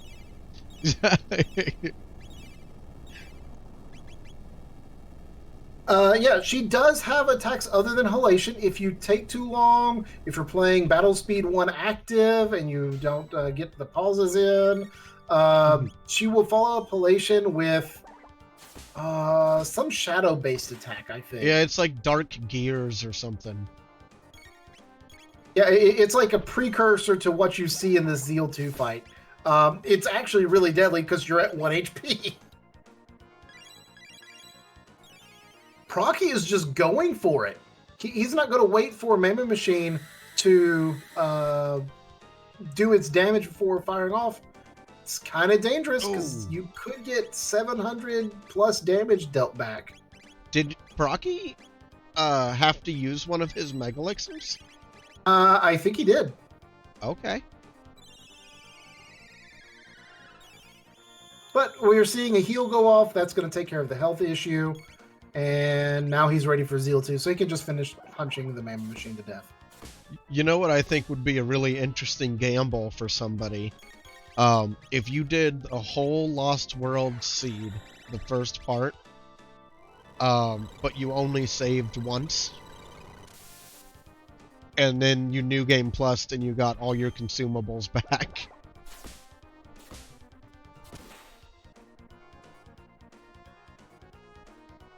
All the consumables you would use the entire run, you could use again. I don't know that it would ever be worth that gamble. But... Yeah, but you wouldn't have all those consumables because you saved presumably early in the game. Oh, you're right. And you wouldn't have picked them up yet. Also, you wouldn't gain any levels. Oh, that's a good point. That's a very good point. CivilChev doing his skips. A second Green Dream has dropped, so everyone can die and revive. No, just tape them all to Magus. Yeah, you get multiple Green Dreams. I was like, you need to have Luca invent duct tape So you can just tape him to Magus and say, no, go kill yourself. He dies, comes back, no, you did it wrong, go do it again. I still don't know about the kill yourself tech in this tournament. That's true. I just thought of that as I said that. That was terrible. Yeah. Magus doing his part to spread awareness as well.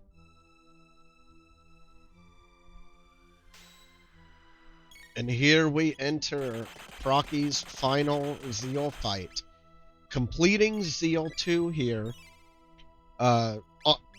unlocks New Game Plus, which then he can load in and go for the second go mode.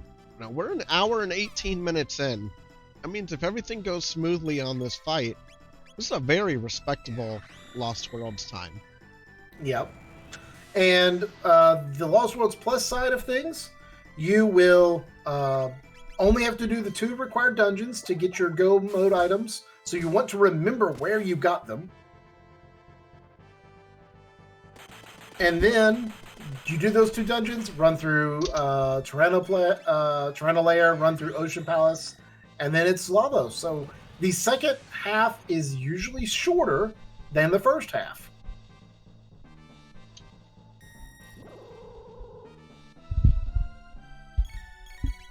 So where, for the viewers that may have tuned in the middle here, where are those go mode items? Son of Sun and Reptite Lair had the items. I don't remember which one was which, but Son of Sun and Reptite Lair. So the 2 absolute quickest dungeons. It was Son of Sun was Dreamstone because I commentator cursed that into existence. That's right. Alright, so we see on Procky's screen he's fighting Zeal 2. The Halation came out. That means you are halfway through the fight. There will be an MP buster that comes out and will drain everyone's MP. Of course it targets Ayla and you can't do drop kick. Yeah, that sounds about right. After he had already queued it up and everything, so it wastes both characters' ATB bars. And CivilChev pulling what you said earlier, Korenth, which was just run for it. You're either going to get it or you're going to get the encounter and get out of it. But yep.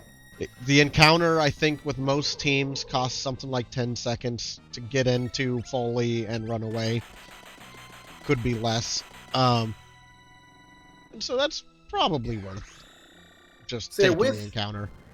With Zeal 2, after the Halation, some other note for people who might be newer to Jets or Lost Worlds, the Hexagon Mist that Zeal casts if you take too long to kill her will now bypass barriers after the Halation is cast. So your auto barriers from Hero Metal, Robo's Ribbon, Prism Dress, if you cast Magic Wall, they're useless after Halation.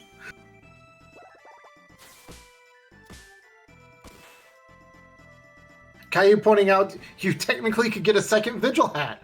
If you want to take the time and wait for that secret tunnel, yes. We do see Zeal 2 goes down. We're going to wait for it to fade away. I imagine we're going to wait to see the first of the credits pop up before the reset comes in. I usually wait for the audio change, yep. And there's the reset. Did we have New Game Plus? Yes! So New Game Plus. Procky heads in. Back at the start, you have Frog and Robo. You sigh and complain. He just buys a bunch of shelters and a bunch of revives, I would assume. Yeah, so I usually grab like 10 shelters and a handful of revives. Although, if you never used any of the revives you bought at the beginning of the run, you'd still have those. Taking into account that you don't lose them for the ones you had to use in Zeal Gauntlet. Now, if for some reason you just wanted an absolutely large number of revives, you could start the New Game Plus, buy your revives, save on the overworld, reset, start a New Game Plus on the new file, buy a bunch of revives, save on the overworld, reset. What? Now, do you need 500 revives for free? No. But could you? Yes.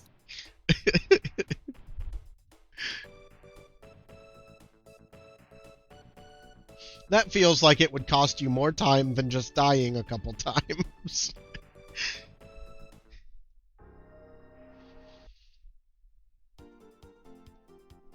All right, so we have Koala is doing his Zeal 1 fight.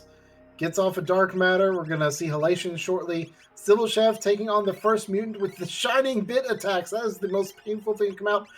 Must have a rainbow helm or something, because that would be little damage.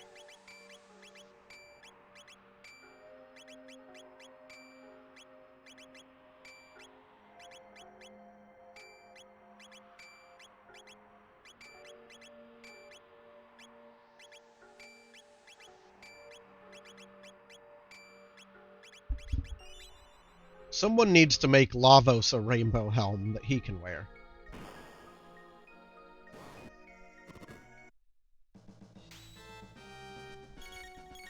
I bet he'd appreciate that. Proccy does remember at least one of the items, as he runs straight to Son of Sun with all the red vest and red mails equipped. And he finds it immediately. First go. Hacks. I call hacks.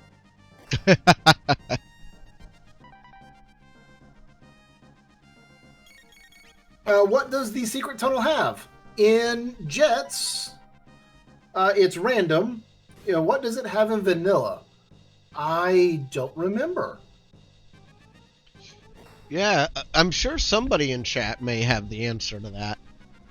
That sounds like it'd be a pseudo-arc or Angerel question.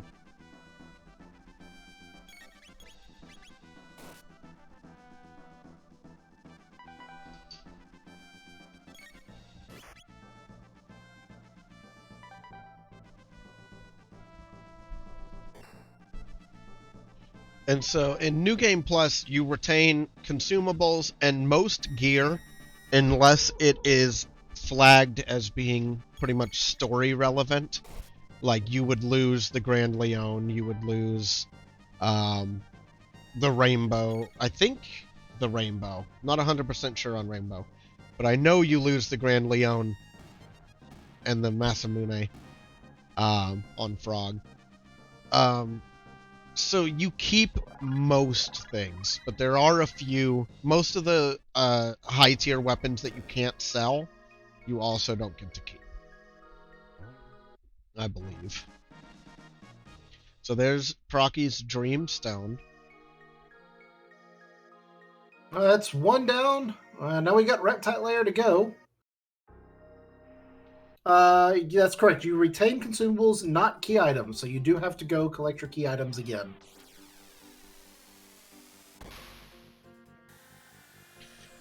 Yeah, when I had the idea for this category, my original thought was regular flags, and it just, I could tell without playing it that it was going to run too long and too many chances for redoing things.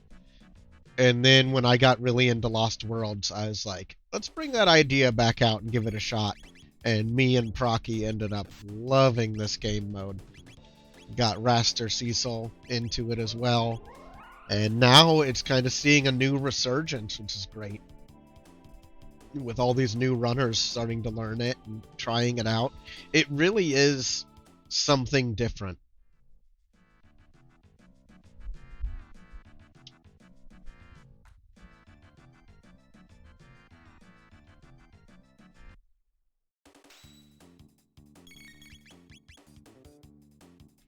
All right, I went and did some digging. Looks like the bonus chests give you a ruby vest and an elixir. That's an early elixir, it feels like.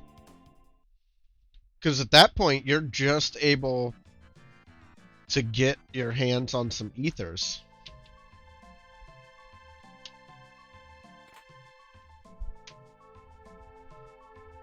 Now see, we just saw Proccy open up an alloy blade. It's like, if you remember from the first run that there's nothing good in that chest, you don't take your time to go open up the Pixel Perfect chest. And Procky says, no, you know what? I don't need Magus anymore. Which is an interesting call, because Lavos 2, the big bulky form, really likes you to have at least one AoE magic spell to take out the arms. And he's not going to have that. Meanwhile, Koala fighting off Zeal 2. And CivilChev has, I think, just defeated the second mutant.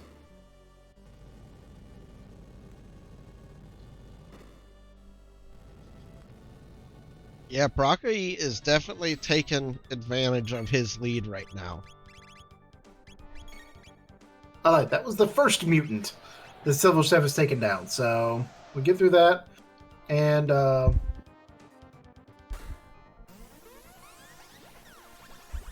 Zeal 2 is nope, not quite done. I thought I saw the pause. I thought that was going to be it. But that's Halation, so we're at half HP. 10,000 damage to go for Koala.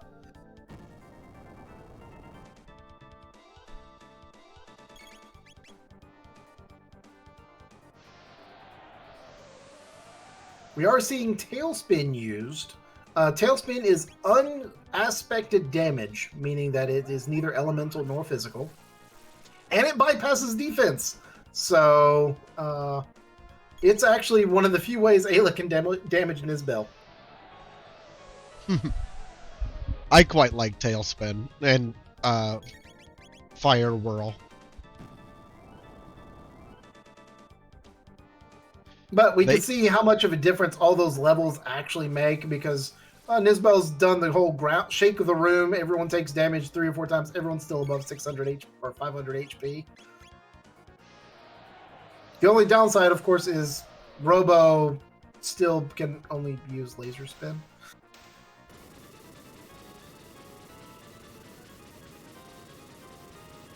And there goes Nizbel. What key item could we possibly get here, Korenth? It's impossible. This one's going to be the Ruby Knife.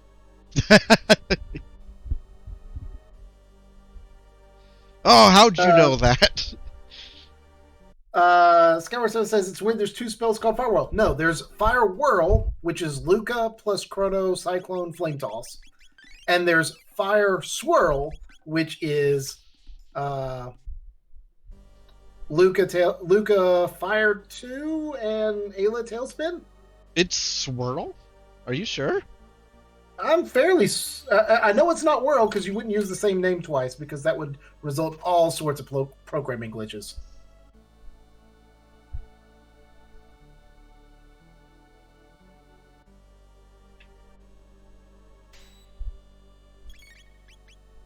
It was called Fire Whirl in the SNES version.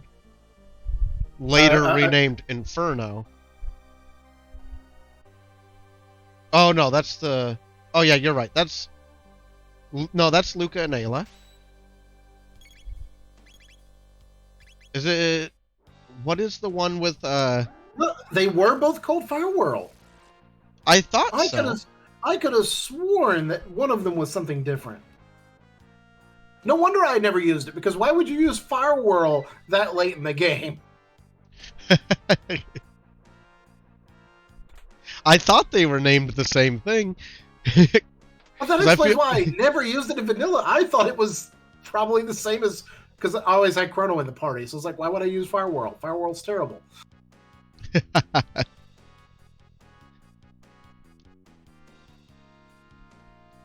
And Procky wasting no time in heading up Tyranno Lair. And really, I don't think he's going to see a whole lot getting in his way. Another gold earring. At this point, the damage is good. Another gold earring is dropped, so everyone has all the HP in the world to survive whatever Tyranno wants to throw at him. And Koala in his second run now, grabbing up his third character. And he's going to come here and grab Ayla. it'll be interesting to see if he goes up Dactyl Nest. Do you think you would go up Dactyl Nest to get Magus?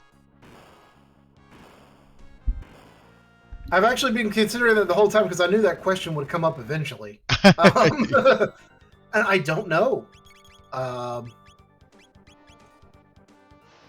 Probably not. Since I got a Crisis Arm and I've got a gold earring, I know I'm going to be able to do 999 health on Robo with a Crisis Arm, and life is good. I think for me, it would depend how I spent my tabs in the first run. Because if I've still got speed tabs, I can make Robo work pretty well. But without speed tabs, I mean, he's going to bog down your team for Lavos. We've gotten several speed belts, so you've got some speed built in. You're going to pick up at least 2 speed tabs on your route, I think. Maybe only 1. So that takes him up to, what, a 10? That would bring him up, if you got speed belts plus 3, so that brings him up to 9. Speed tab brings him up to 10. Angarel saying Angarel Rocky says, dump. Yep. Yeah, 5 speed tabs on Robo. That solves the problem.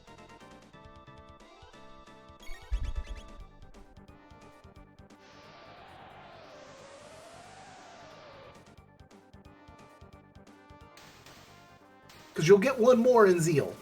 Yeah, I think if I still had the speed tabs, I would use Robo. If I didn't have the speed tabs anymore, if I had used them on somebody, then I think I would go and pick up Magus.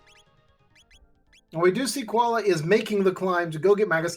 Having Magus will make the Reptite layer fight real short. Because you'll cast Dark Matter for like 1,500 damage.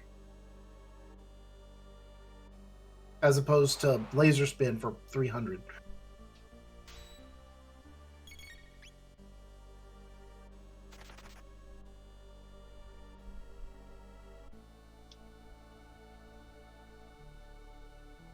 Now, this is round 1 of this tournament, this mini tournament, that will all take place within this month. So this week we have round 1 between these 3 great runners. And then next week we get another round 1. Or, you know. And that's going to be a really good match too. That's Akuhish versus Kiyu. And Raster Cecil. So and you'll have that's a good our matchup tracker today versus the world record holder in Akuhesh versus the creator of Jets of Time himself. Yes, exactly. So, and the creator of Jets of Time, who's also been playing this category since its inception. Yeah. So that's going to be just a fun round. And then don't even get me started on the 1v1 finals at the end of this month. Another fun thing we're doing later this month, on the September 19th, the same time as this stream, we will be doing what I believe is the first ever relay race in Jets of Time. And that's going to be really interesting too, because I managed to drag my good friend Moon Blizzard into Jets for this run, and we're gonna have a lot of fun. And that's gonna be up against CivilChev and his partner Saint Von Jester. I'm pointing out we did get our dance party. Boogie was used.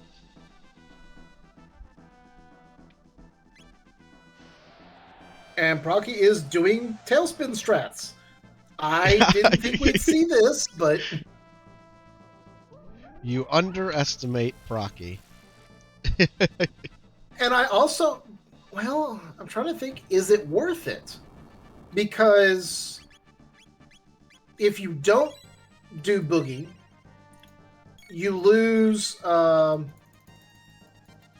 turn with Ayla casting Tailspin while she does Boogie.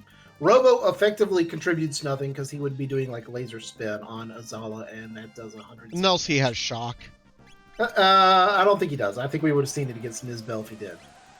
That's true. Frog cast water 2 regardless. So basically, you prevent yourself from being attacked by Azala for 2 rounds by giving up 1 tailspin worth of damage on Reptile Layer. Or on Black Tyranno, Reptile Layer. I'm sitting here looking at the wrong stream. So I don't know that it's worth it since it's the second go through, because you're already strong enough you can take all the hits. But yes, but memes. Memes is the answer.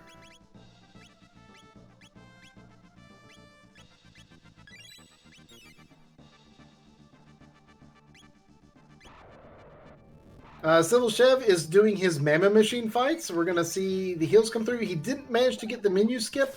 It is one of the trickier menu skips that we do. It's a smaller window, I think, than even the Lavos fight. Admittedly, the trickiest one is the one on Xenon Bridge, because it's like pixel perfect and you don't have a nice, clear indicator of when to do it, unlike most of the boss fight versions where you get the screen goes black. That's when you press menu. I think the trickiest version of the menu glitch is with a wireless controller, because your visual cue is just straight up wrong, and you just have to remember, oh, it's 3 frames or however many before the screen goes totally black. Infrared's not your friend. No. So Brocky has defeated the Tyranno. No countdown needed, hardly. As Koala is going to be going somewhere.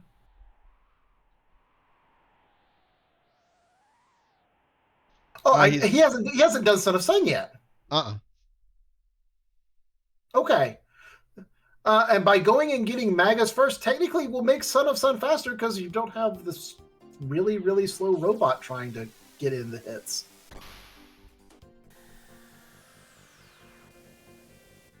And CivilChev at my nemesis in these runs, but he just made it through. That Mammon Machine is not the pushover. He heard everything we said about him in 2.0, and he has returned with a vengeance.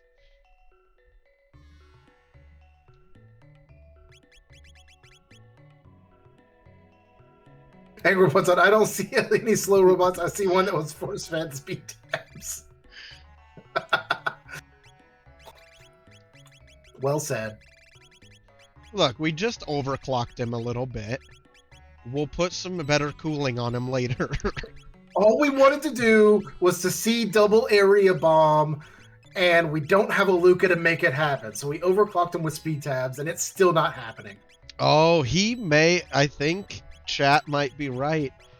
One of those things that's important to keep track of in Lost Worlds Plus is where you get things. And we're heading into... We are heading into Eris Dome. And he's about to get another clone. That's unfortunate.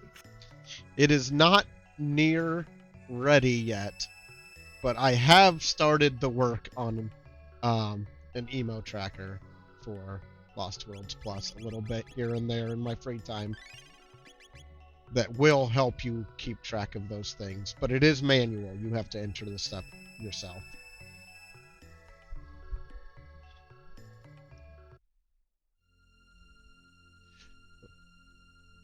But that could be the time CivilChev needs to catch up if he's able to get through this fight unharmed.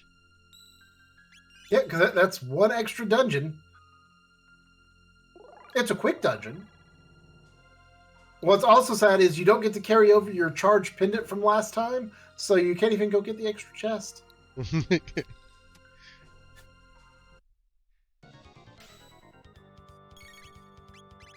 I will also point out that was a very quick grab by Koala on the rat. Normally you don't get him on the...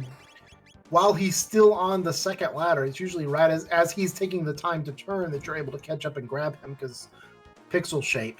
But...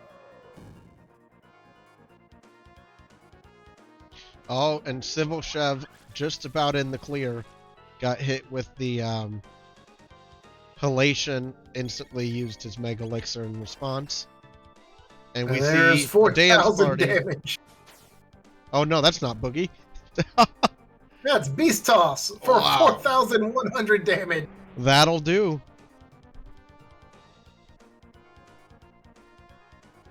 Now, I will admit, I kind of wish Beast Tossed not only tossed him back and forth between Ayla and Robo, but also like ended with you throwing it into another monster. Even if they didn't take damage or only took like half damage, kind of like what you see from the apes in Dactyl Nest. That would be cool.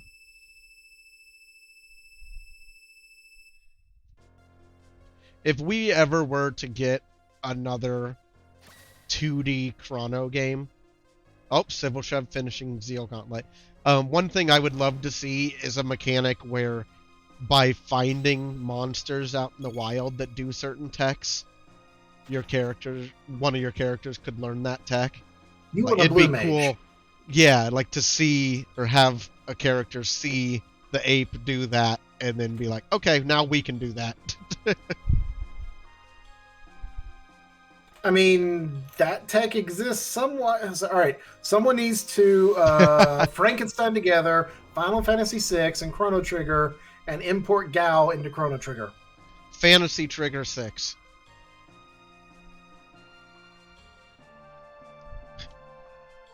No, I would love to see a... I would love to see a more direct Chrono Trigger sequel. I mean, Chrono Cross is a great game. It's very interesting. The story is good once you can wrap your head around it. Yeah. But I really wish we saw a more direct sequel, kind of like what they did with Tales of Symphonia. I mean, that Chrono Break trailer from the guy that made Owl Boy, okay. I mean, that was a work of art.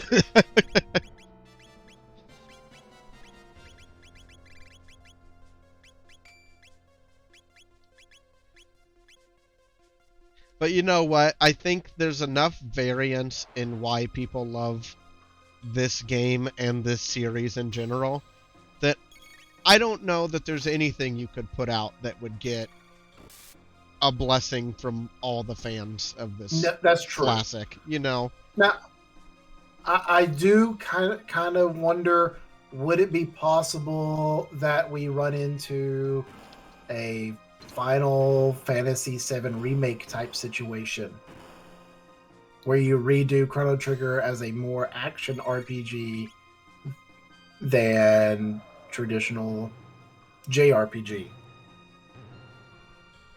Perhaps. You could definitely see that. It's a bit odd since you have the whole silent protagonist thing going on. Maybe they give Chrono voice lines.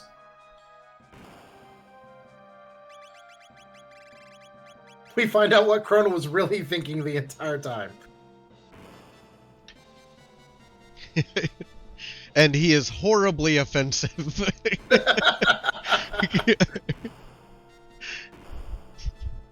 So we see Procky going through Ocean Palace. Is going to not be grinding at all. He tried to skip 2 entire fights and got unlucky.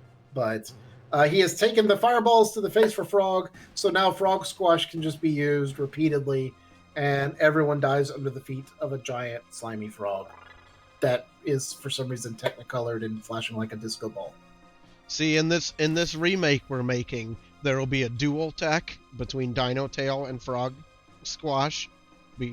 And the Dino Tail will just come down and squash the frog, and it'll hit everything on screen. You gotta call it something like Tadpole or something, so that it's the frog with the tail still. Yes. Or if anybody here has seen the Frog Prince summon in Chrono Cross, where it's like, it's kind of the frog, the Frog King from Cyrus's backstory, but it just kind of comes out with a crown and dances for a few seconds. And then it's like, oh, well, start coding. Believe me, I wish I had that kind of skill. I mean, you'd need somebody like that works with astronauts to do that. Have the coding skills. All right, so Koala has gotten his go mode finally, and is going into Tyranno Lair. Going to run from a bunch of reptites. Go put down a Dreamstone. Procky is going to show off why Frog Squash is amazing. So is Donaldtail, for that matter. This entire elevator sequence goes from being a 7-minute slog to press A 8 times. CivilChev, happy with his team, grabs Magus off Dactyl, and then he's gonna head off in search of his go mode items. So we see Procky is the only one who respects Frog enough not to bring his Turner back into the party the second time.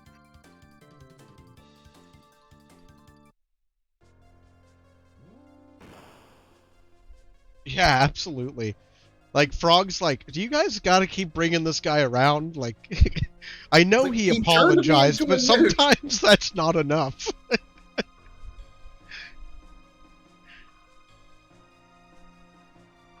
He's also kind of a jerk when everyone's sad about Chrono. Yeah. He's like, you guys are stupid. Let's work together.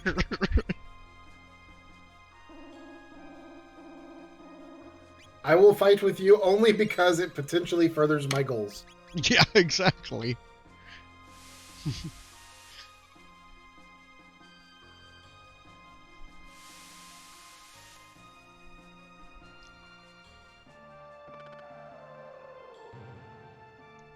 Still great More runs Frog from everybody. Squashes.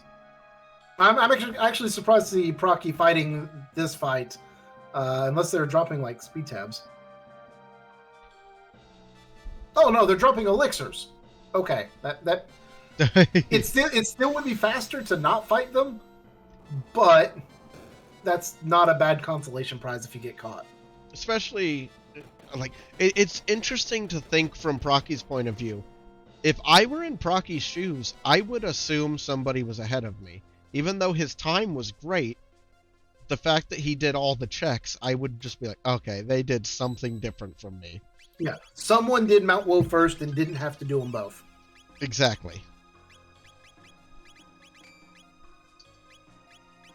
And Akurash and Akuro both saying, oh, you think you got caught? Yeah, but normally you see people run away instead of doing the actual fight still. But I guess an elixir is probably worth an extra 5 seconds. Yeah, he may have noticed on the lift.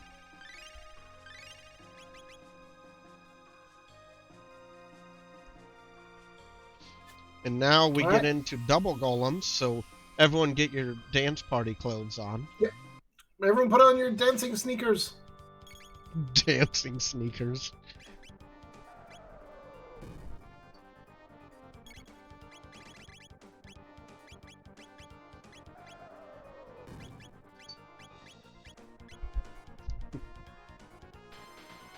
There we go. Everyone boogie.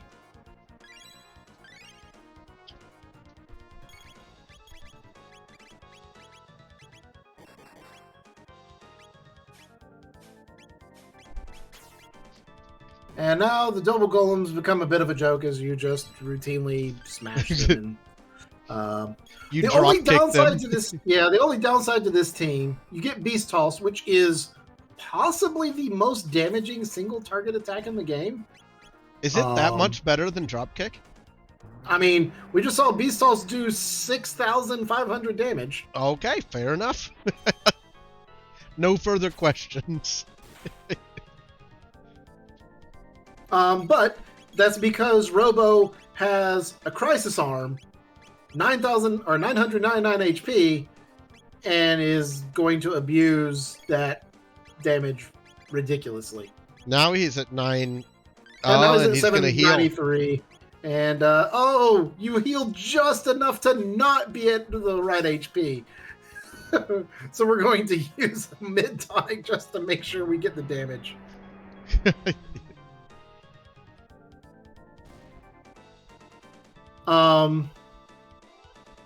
So you'll see a shelter after this. You'll have 999 HP. You hope that Robo is fast enough to get an Uzi punch off before destruction rains from the heavens against Lavos. Now, how long do you think obviously it's going to be a little bit different in a new game plus scenario like this, but he's on a pretty good time right now heading into the Lavos Gauntlet. How much time do you think it's going to take to get through that? When I'm trying to estimate, was I on a PB pace or not going through Ocean Palace, I basically say the entire gauntlet starting from this point for where Proccy is basically 15 minutes. Okay. It works out to almost 5 minutes a phase. Proccy is a bit overpowered at this point. It'll probably be a little bit shorter, but... Yeah, but also with no great AoEs, like you pointed out earlier. Right. Oh, and he didn't even get shock on Robo. Yeah, so it's that 10 to 15 minute range, depending on your team and everything. You got the menu skip here, so did he not even save? That's ballsy. But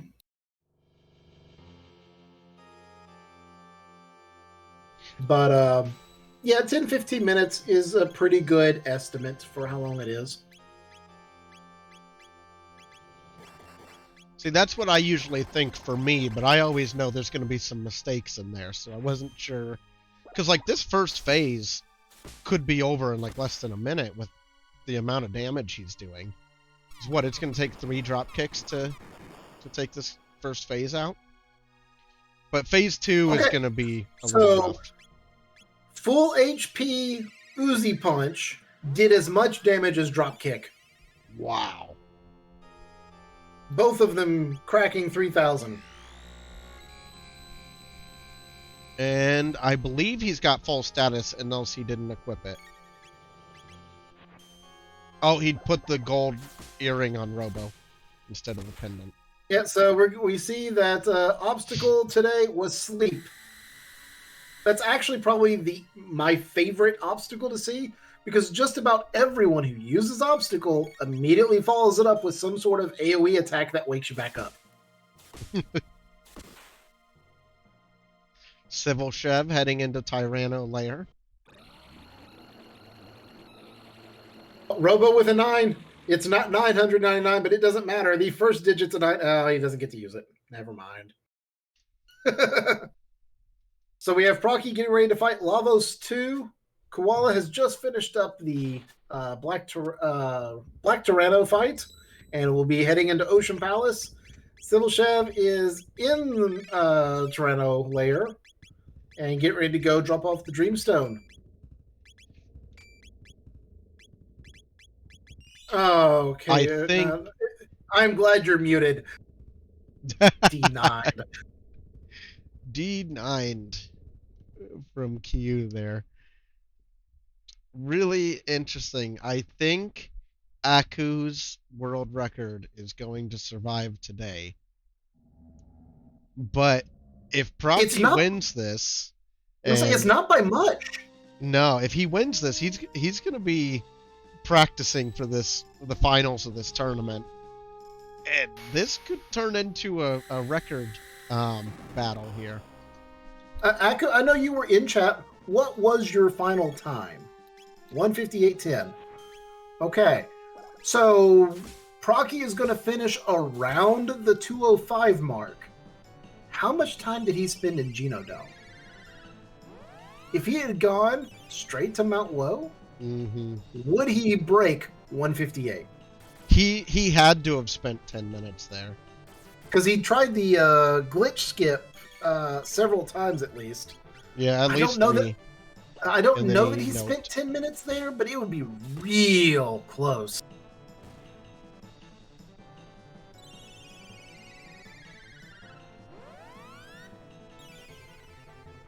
Koala doing some shopping before heading the rest of the way in. Yeah, pick up a few extra mega elixirs, why not?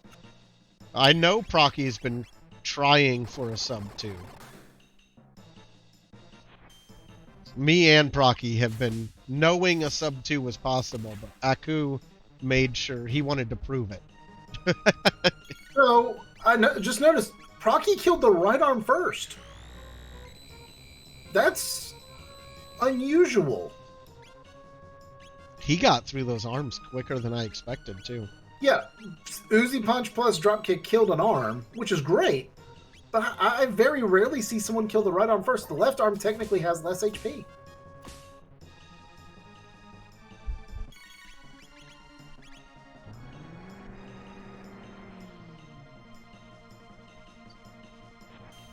All right, so we got the poison gas coming out. The next attack is going to be Flame Battle, which is single target damage. That is very, very low. But after that is Shadow Doom Blaze, which could be dangerous. Probably doesn't actually kill anyone, though. Ayla would be the only one who's kind of suspect. But I don't think we're going to see it. I think we're going to see him drop here and just... Yeah, there it goes. So we're heading into Phase 3 at the world record time, which is pretty incredible.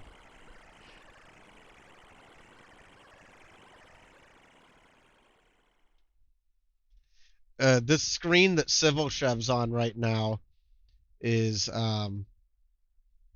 one of the encounter rooms that gave me the most trouble when I first started learning.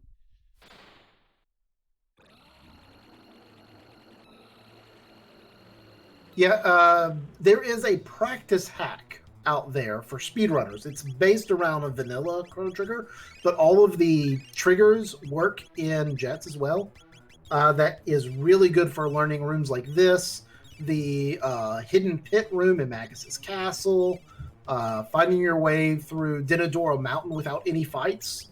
That practice hack ROM is amazing for bumping up your speedrun. I wouldn't recommend it before, like, it's not go practice this before you run Jets if you're trying to race. The first thing is go learn your dungeons, learn the basics. But once you get the basics down, that is a great way to cut an extra 15 minutes off your time. Oh, yeah, absolutely. And watch Moon Blizzard's skip tutorial. Yeah. That video is just an incredible resource for learning skips. All right, so left bit goes down. Right bit is being attacked. He's going to leave the center bit up, which means you're going to see a random spell status. But if no one's been hit by the status protection removal, only Robo could possibly be affected. Oh, and he gets stopped. And he gets stopped. But I'm not surprised Procky's going left bit strats here, because this is a pretty physically imposing team, and with great single target, and very nice HP values. I mean, this is going to be just fine. Robo potentially one-shots left bit.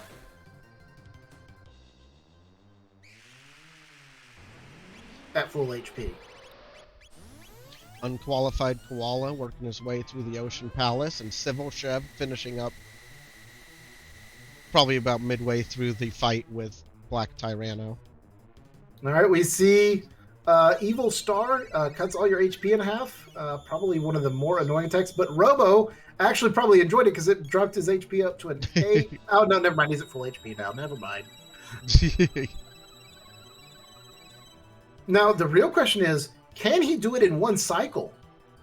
If he goes straight right bit, will he get it before it raises his defenses again?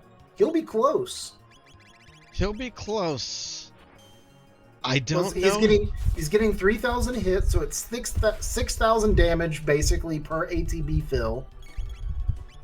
You need 6 rounds. He's Megalixing for the MP to immediately go back into it. He might just pull off a single cycle Lavos 3. That would be impressive. Oh, Dreamless coming out. What's it going to leave Robo's HP at? And that really is the question. It's not who survives. Everyone survives. Mm-hmm. It's, does Robo have, like, a 5 or less? That's okay. It's a 1. That's amazing. It's a 1. He just goes for it. Wow! Single cycle Lavos kill. G freaking G. Wow, what a great finish there from Procky. Final race time, 2 hours, 1 minute, 51 Oh, seconds. he's got to be So, feeling good about that. did Procky spend more than 3 minutes in Genodome? Absolutely.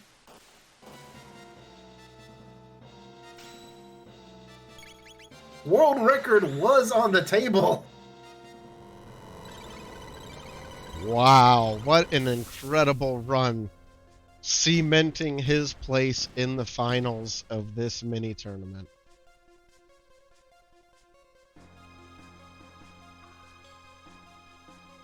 We'll see if we can't go drag him into our chat for a bit of a post-race discussion.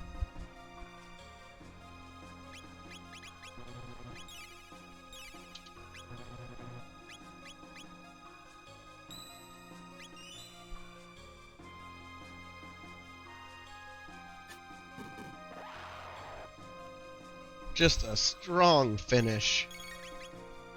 An incredible Lavos gauntlet.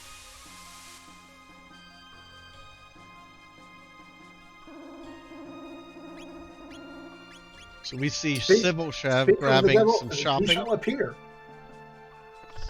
GG, Procky.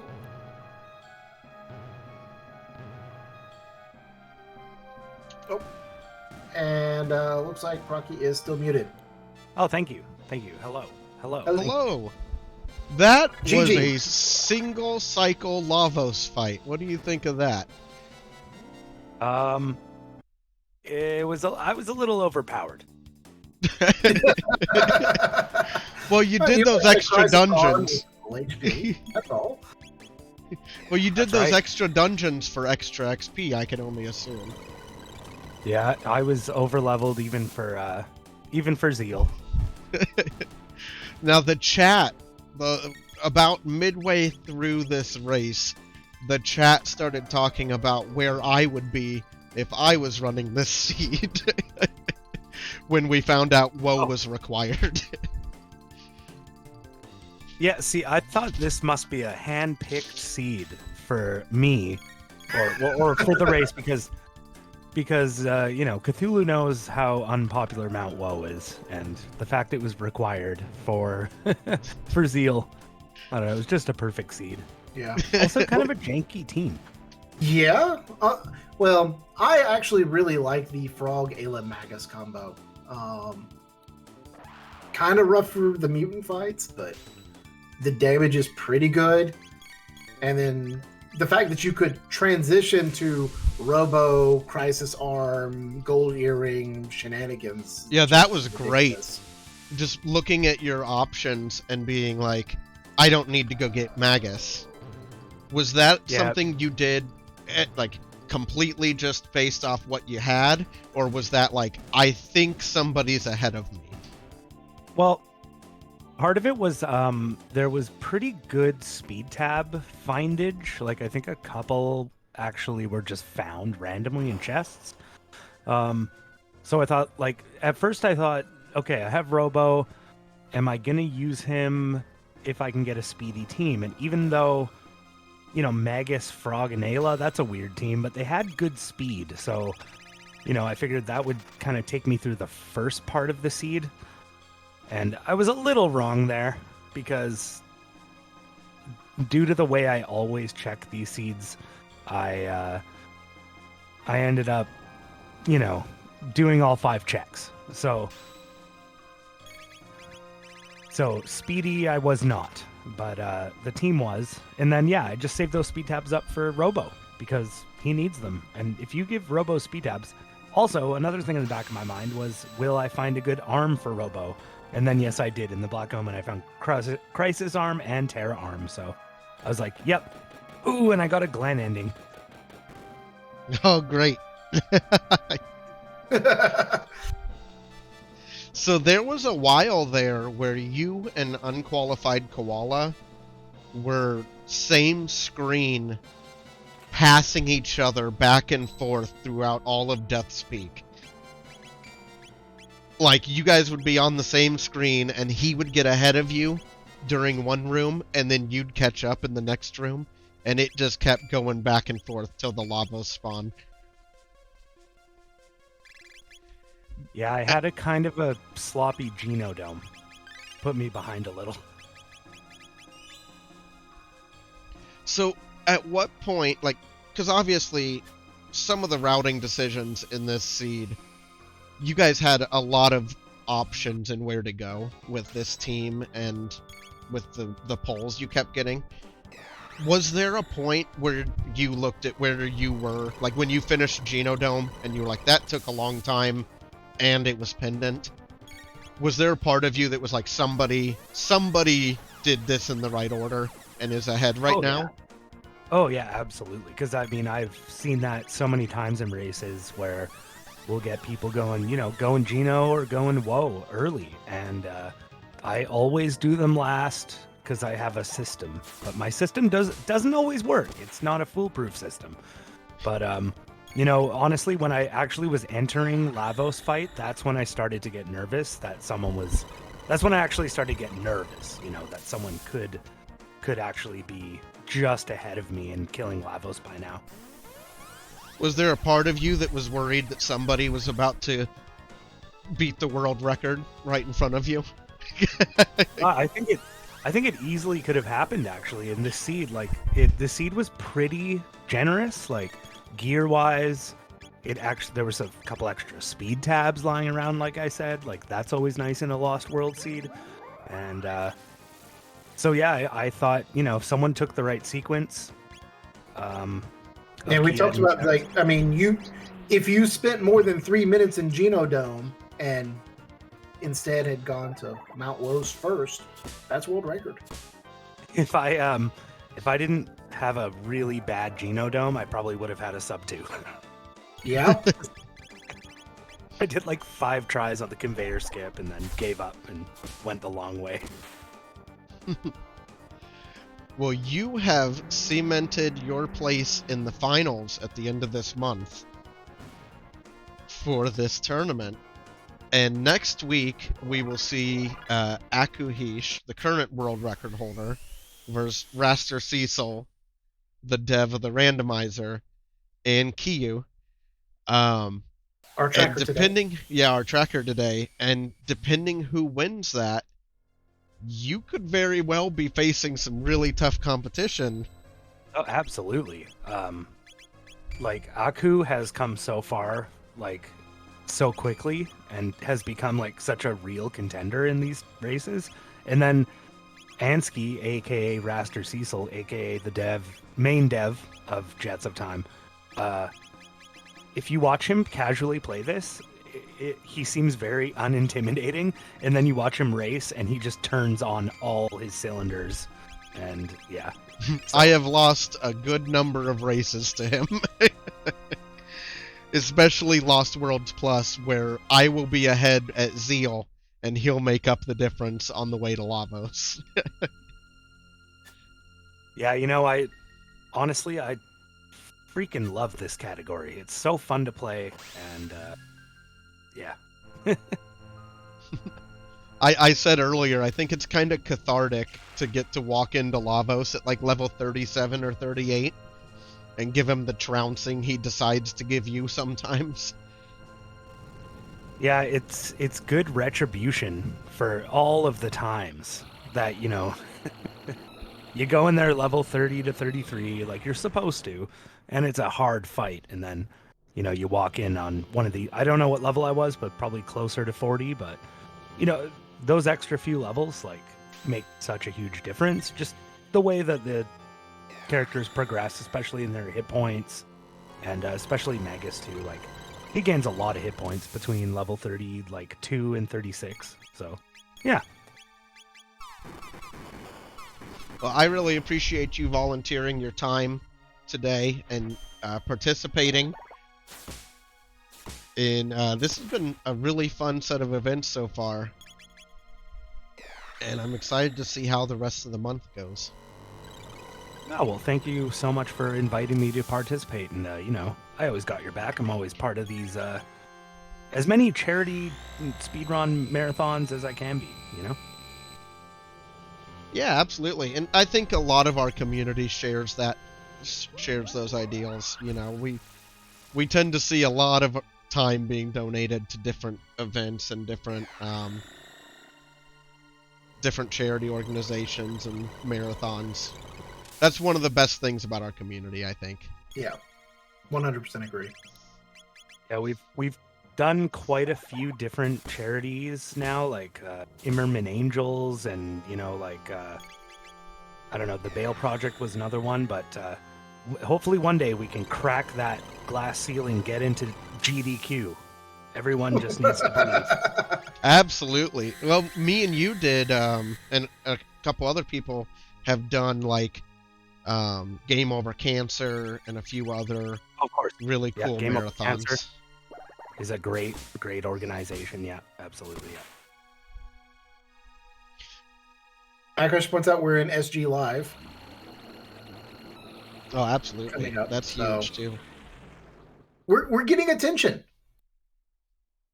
And as a reminder, anyone who's interested in playing Jets, who's watching and may have never played Jets before, there's the link. Go join the Discord, download the game, do some runs. We've got a bunch of guides out there for newer players. There's Oh, some so many good videos. guides. As A community full of unqualified people who love to help. Koala heading into Lavos 2. Yeah. Everyone else went and rescued Magus a second time.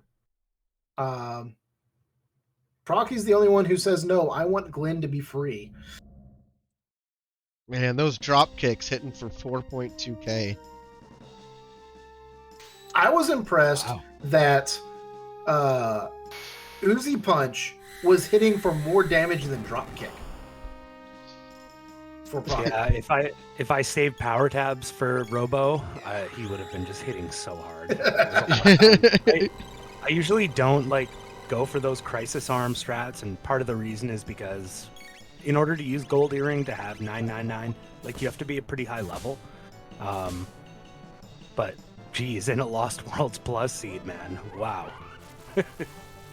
He can just dole out so much damage and heal, and he's a great all-around character. That reminds me, you took out the right arm of Lavos first. Was there a reason right arm first? No reason. Okay. Yeah. I think the left one will give you, will cast something on you that removes your status effect. Yeah, both of them have once the arm goes down, both of them will cast status removal. The right arm I know casts stop. I don't know if the left arm also does stop, or if it does something different. Oh. Yeah, I just thought the right arm has more HP, so I'd go for it first, but I don't even know if I'm correct. It does. The right arm has 1,000 more HP. But when you're doing 4,000 damage pop, it doesn't matter. It was too bad, too, because just prior to my Lavos fights, I was hitting Beast Toss really hard, which was doing such work. Oh, holy crap. I've never used Beast Toss, but it's in my vision now. Because it was doing crazy amounts of damage in that run for you. Yeah, and that was part of my thinking too, when I was am I going to bring Robo back into my team for my second run through? And part of the thinking was that I knew he had laser spin, and Ayla already learned all her tech. So I knew I would have Buki, and I didn't actually use it on the first Golem, but I think it was helpful on the Golem twins. It does certainly remove a bit of pressure. Yeah. And especially if it like I was using Crisis Arm, I was trying to stay at that last digit 9. Boogieing the Golem twins is going to help with that, because you're not going to get hit with, attacks, obviously. Exactly. Just pounding on them. Yeah, that was really interesting to watch the HP maintenance almost. You get hit by something that doesn't put you at risk, but you're going to use that mid tonic just to get back up to full health, because then the damage you're going to output. I'm not super used to maintaining Robo's HP for Crisis Arm, so it was a little sloppy at times. There was one point in the Black Tyranno fight where I killed Azala, so she cast that spell on you, and then it was I just made a mistake because I healed Robo right after I got Azala break, and then he went up to 999 or whatever, and then he started to tick down. So what I should have done there is actually left him at, he had the final digit of 2 or 3. After Azala dies, she's going to deplete your health 1 HP at a time. So yeah, just a small mistake I made. I should have waited for that. I just want to take a second to say, Procky got an incredible time for this category. I don't want to take away from the other 2 runners, because like a sub 230 is a real good time for Lost Worlds Plus. Like, that's when I feel pretty happy about my run, is if it was sub 230. And both of these guys still have a chance to achieve that. So yeah, for sure. They both did great runs. Procky just executed his run incredibly well. Yeah, I've been practicing a while, especially this category. So like, even though I had to hit those five full checks at the start, I'm pretty proud of myself for getting a good time. But I like when me and you started first playing this, is like our times were like well over 3 hours, I think, for the first couple runs. Like it's just good to see like young fresh talent in the community, like just getting good times. Yeah, we talked about that a little bit. We also talked about the fact that doing an extra check or 2 has a lot more time for it to pay off. Those extra level or 2 may not save time in Black Omen, but among Black Omen and Tyranno and the bosses and Lavos, there's a lot more time than, like, for that to time save to matter, to make up the difference. It's a little surprising, because like you wouldn't recommend that anybody does a whole bunch of dungeon checking and leveling up in the first run through. But if it happens to happen to you, like it did to me, it actually makes your second run through just accelerate.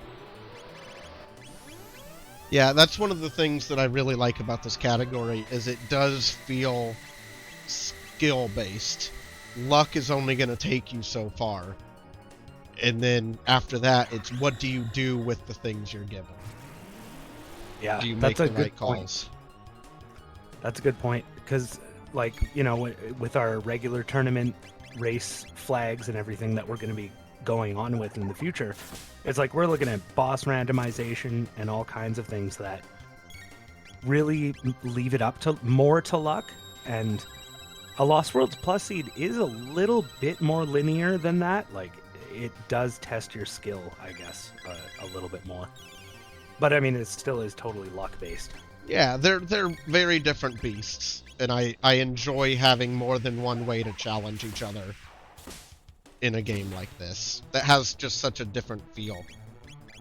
Yeah. We see Unqualified continuing to just wail on Lavos, and I think this may be why these guys chose to go get Magus, is to have dark matter for this fight. Because you were very comfortable with your team doing left bit strats, but left bit strats can be incredibly risky. If things go wrong, it's easy for them to go really wrong. But you had incredible HP values on your characters too. Yeah, I actually didn't really even learn center bit strats until I started playing Jets of Time, because when I used to play this as a kid and, subsequent kind of speed running it, it's all about the left bit, and you have to be able to eat that attack. But yeah, in Jets of Time, I'll tell you, like, I'm starting to prioritize killing the center bit. Yeah, I mean, you had just a physical powerhouse of a team. Well, I could one hit the left bit, and then I could go straight to the right bit. So, yeah. But I mean, that center bit is no joke with the random status effects. You could get triple stopped. It's true. I was lucky enough that I found that Vigil hat in Reptite. Oh, that was crazy. Secret and I also, tunnel. Yeah, secret tunnel. But I think Yeah, everyone got that Prism Helm though, so that's always really nice too. Yeah.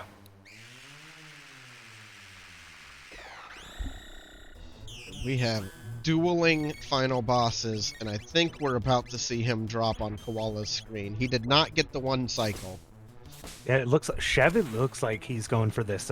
He's going for the left bit and then straight to the right bit strat. Oh, and there it is for Koala. Koala takes second place, but not by much, and still an amazing time. Oh. Yep, final time 2:22:32. You're off by 10 seconds, Koala. Go back and do it again.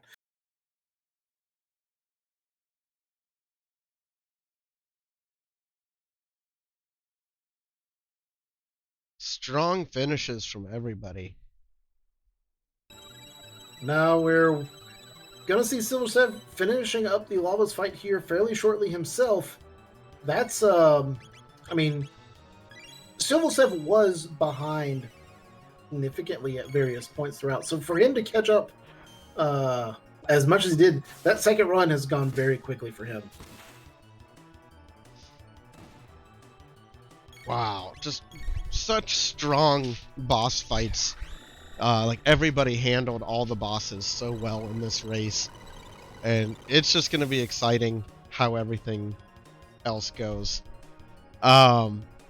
Later this month, we've mentioned it.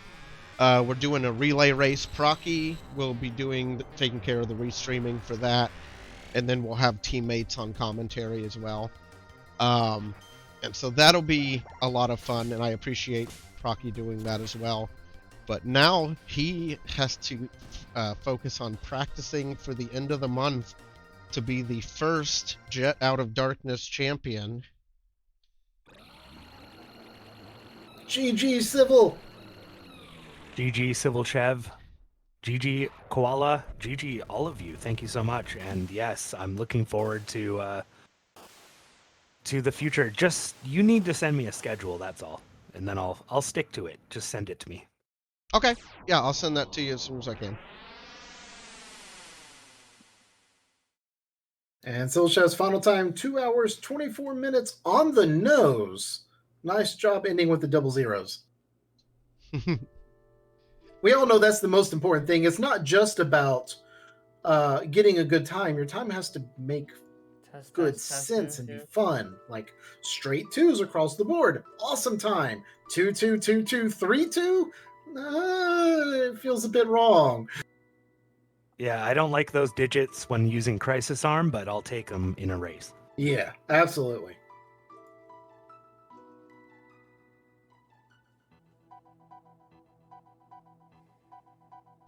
Well, thank you for joining us, Proccy. I think we're going to try to get these other guys in here real quick.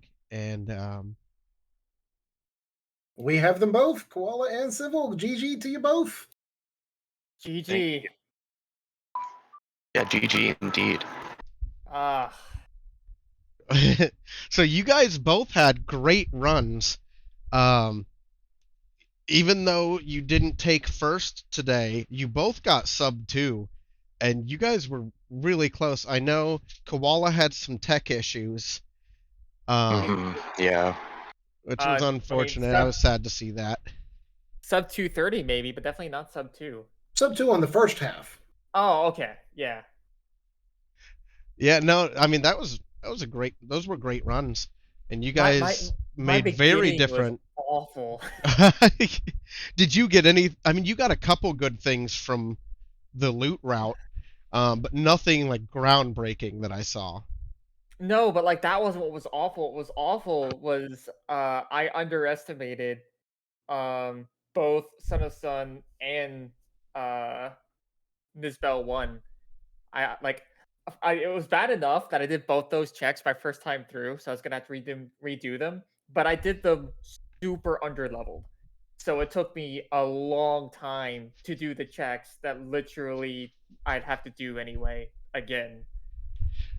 Well, So everybody, I gambled.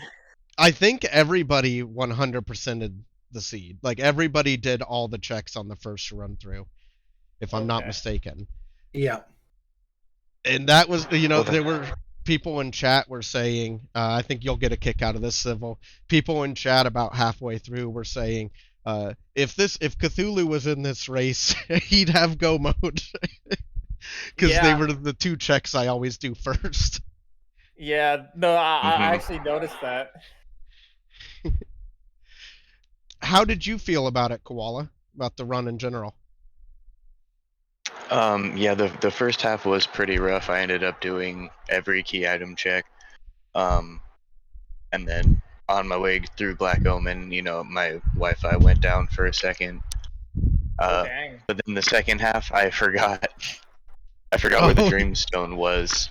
So I went and did Aristome again. No. I've definitely done that in Lost Worlds before. Went and done Son of Sun to get the pendant, and then I go, well, where was the stuff I needed? No, yeah. I usually have like a notepad up on a second monitor, and so like I'll jot down notes to remember for my second playthrough. That's like, genius. Any items in particular, it's just like, oh hey, this item was really good, and I can grab that because it's not too out of the way. I'll make sure to like jot where it is. Otherwise, key items, Son of Suns and freaking Reptile Lair, both of those had the key items that I didn't need, but I wrote it down so I knew exactly where to go for my second playthrough. Yeah, and I'm working on some tools for that. The Lost Worlds Plus web app is up now, and it has drop downs for you to mark where the run to go mode items are. So if you're new to the category and you want to try it out, there is a guide available on my website that does have that functionality that can be handy, especially when you start learning. Oh yeah, would definitely recommend Cthulhu tools. Oh yeah. Thank you much. Well, I just appreciate you guys taking time out of your days to help with the event and do these incredible runs.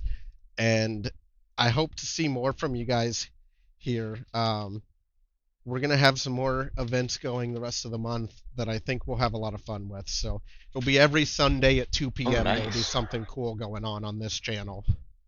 Okay, well, fantastic. I know I'm not racing next week, but I'll definitely like be in the chat and cheer on the other racers.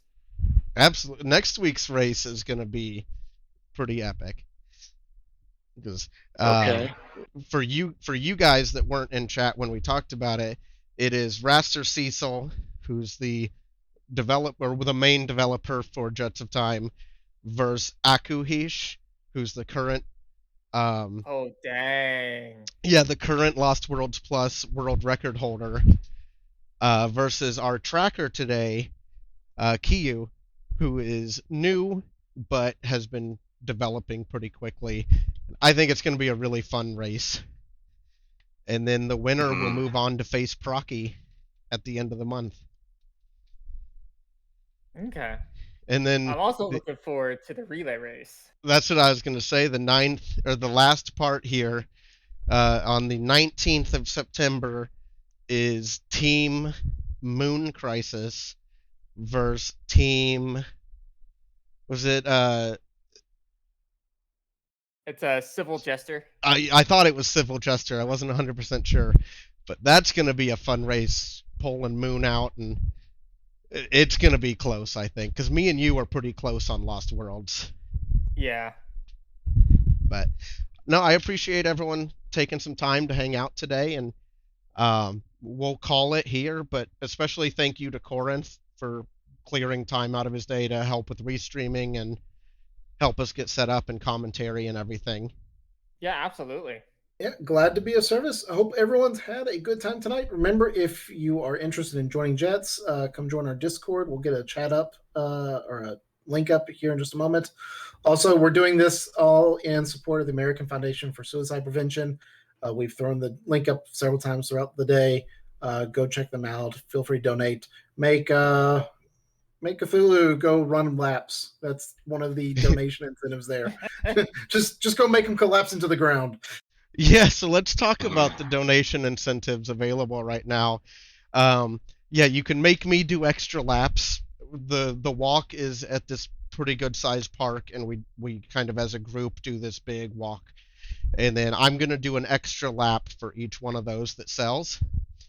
And then also Moon Blizzard and Procky, the winner tonight, both volunteered time to do a race, a 1v1 race against somebody. And so there's going to be raffle tickets available that you can donate towards that will put you in the running, and somebody will get to race Procky at Lost Worlds and Moon Blizzard at Race Flags. I want to race Moon. That is some tough competition right there. Yeah. No, So I do not feel sorry for Saint Von Jester, because he's gonna have to race against Moon in our relay race. I can only hope I give him a slight head start. That's because he's gonna need it. Now, I thought for sure, Civil, that you were gonna go to WoW when you got the first 3 checks done and you had Geno or WoW. I thought for sure you were gonna go WoW.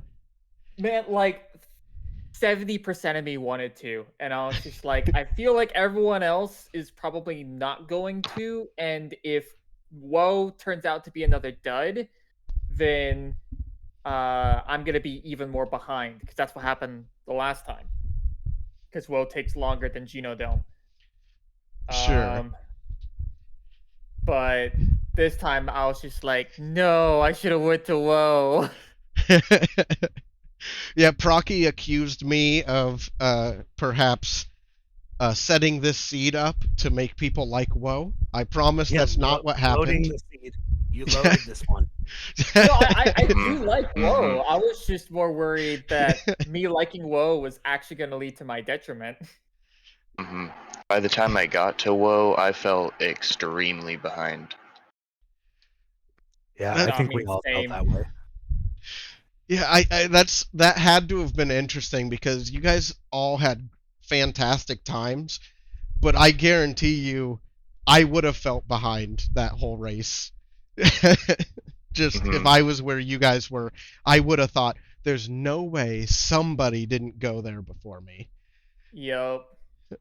No, especially with my horrendous opening. Like, I was just like, I am so behind. I gotta play catch up this whole time.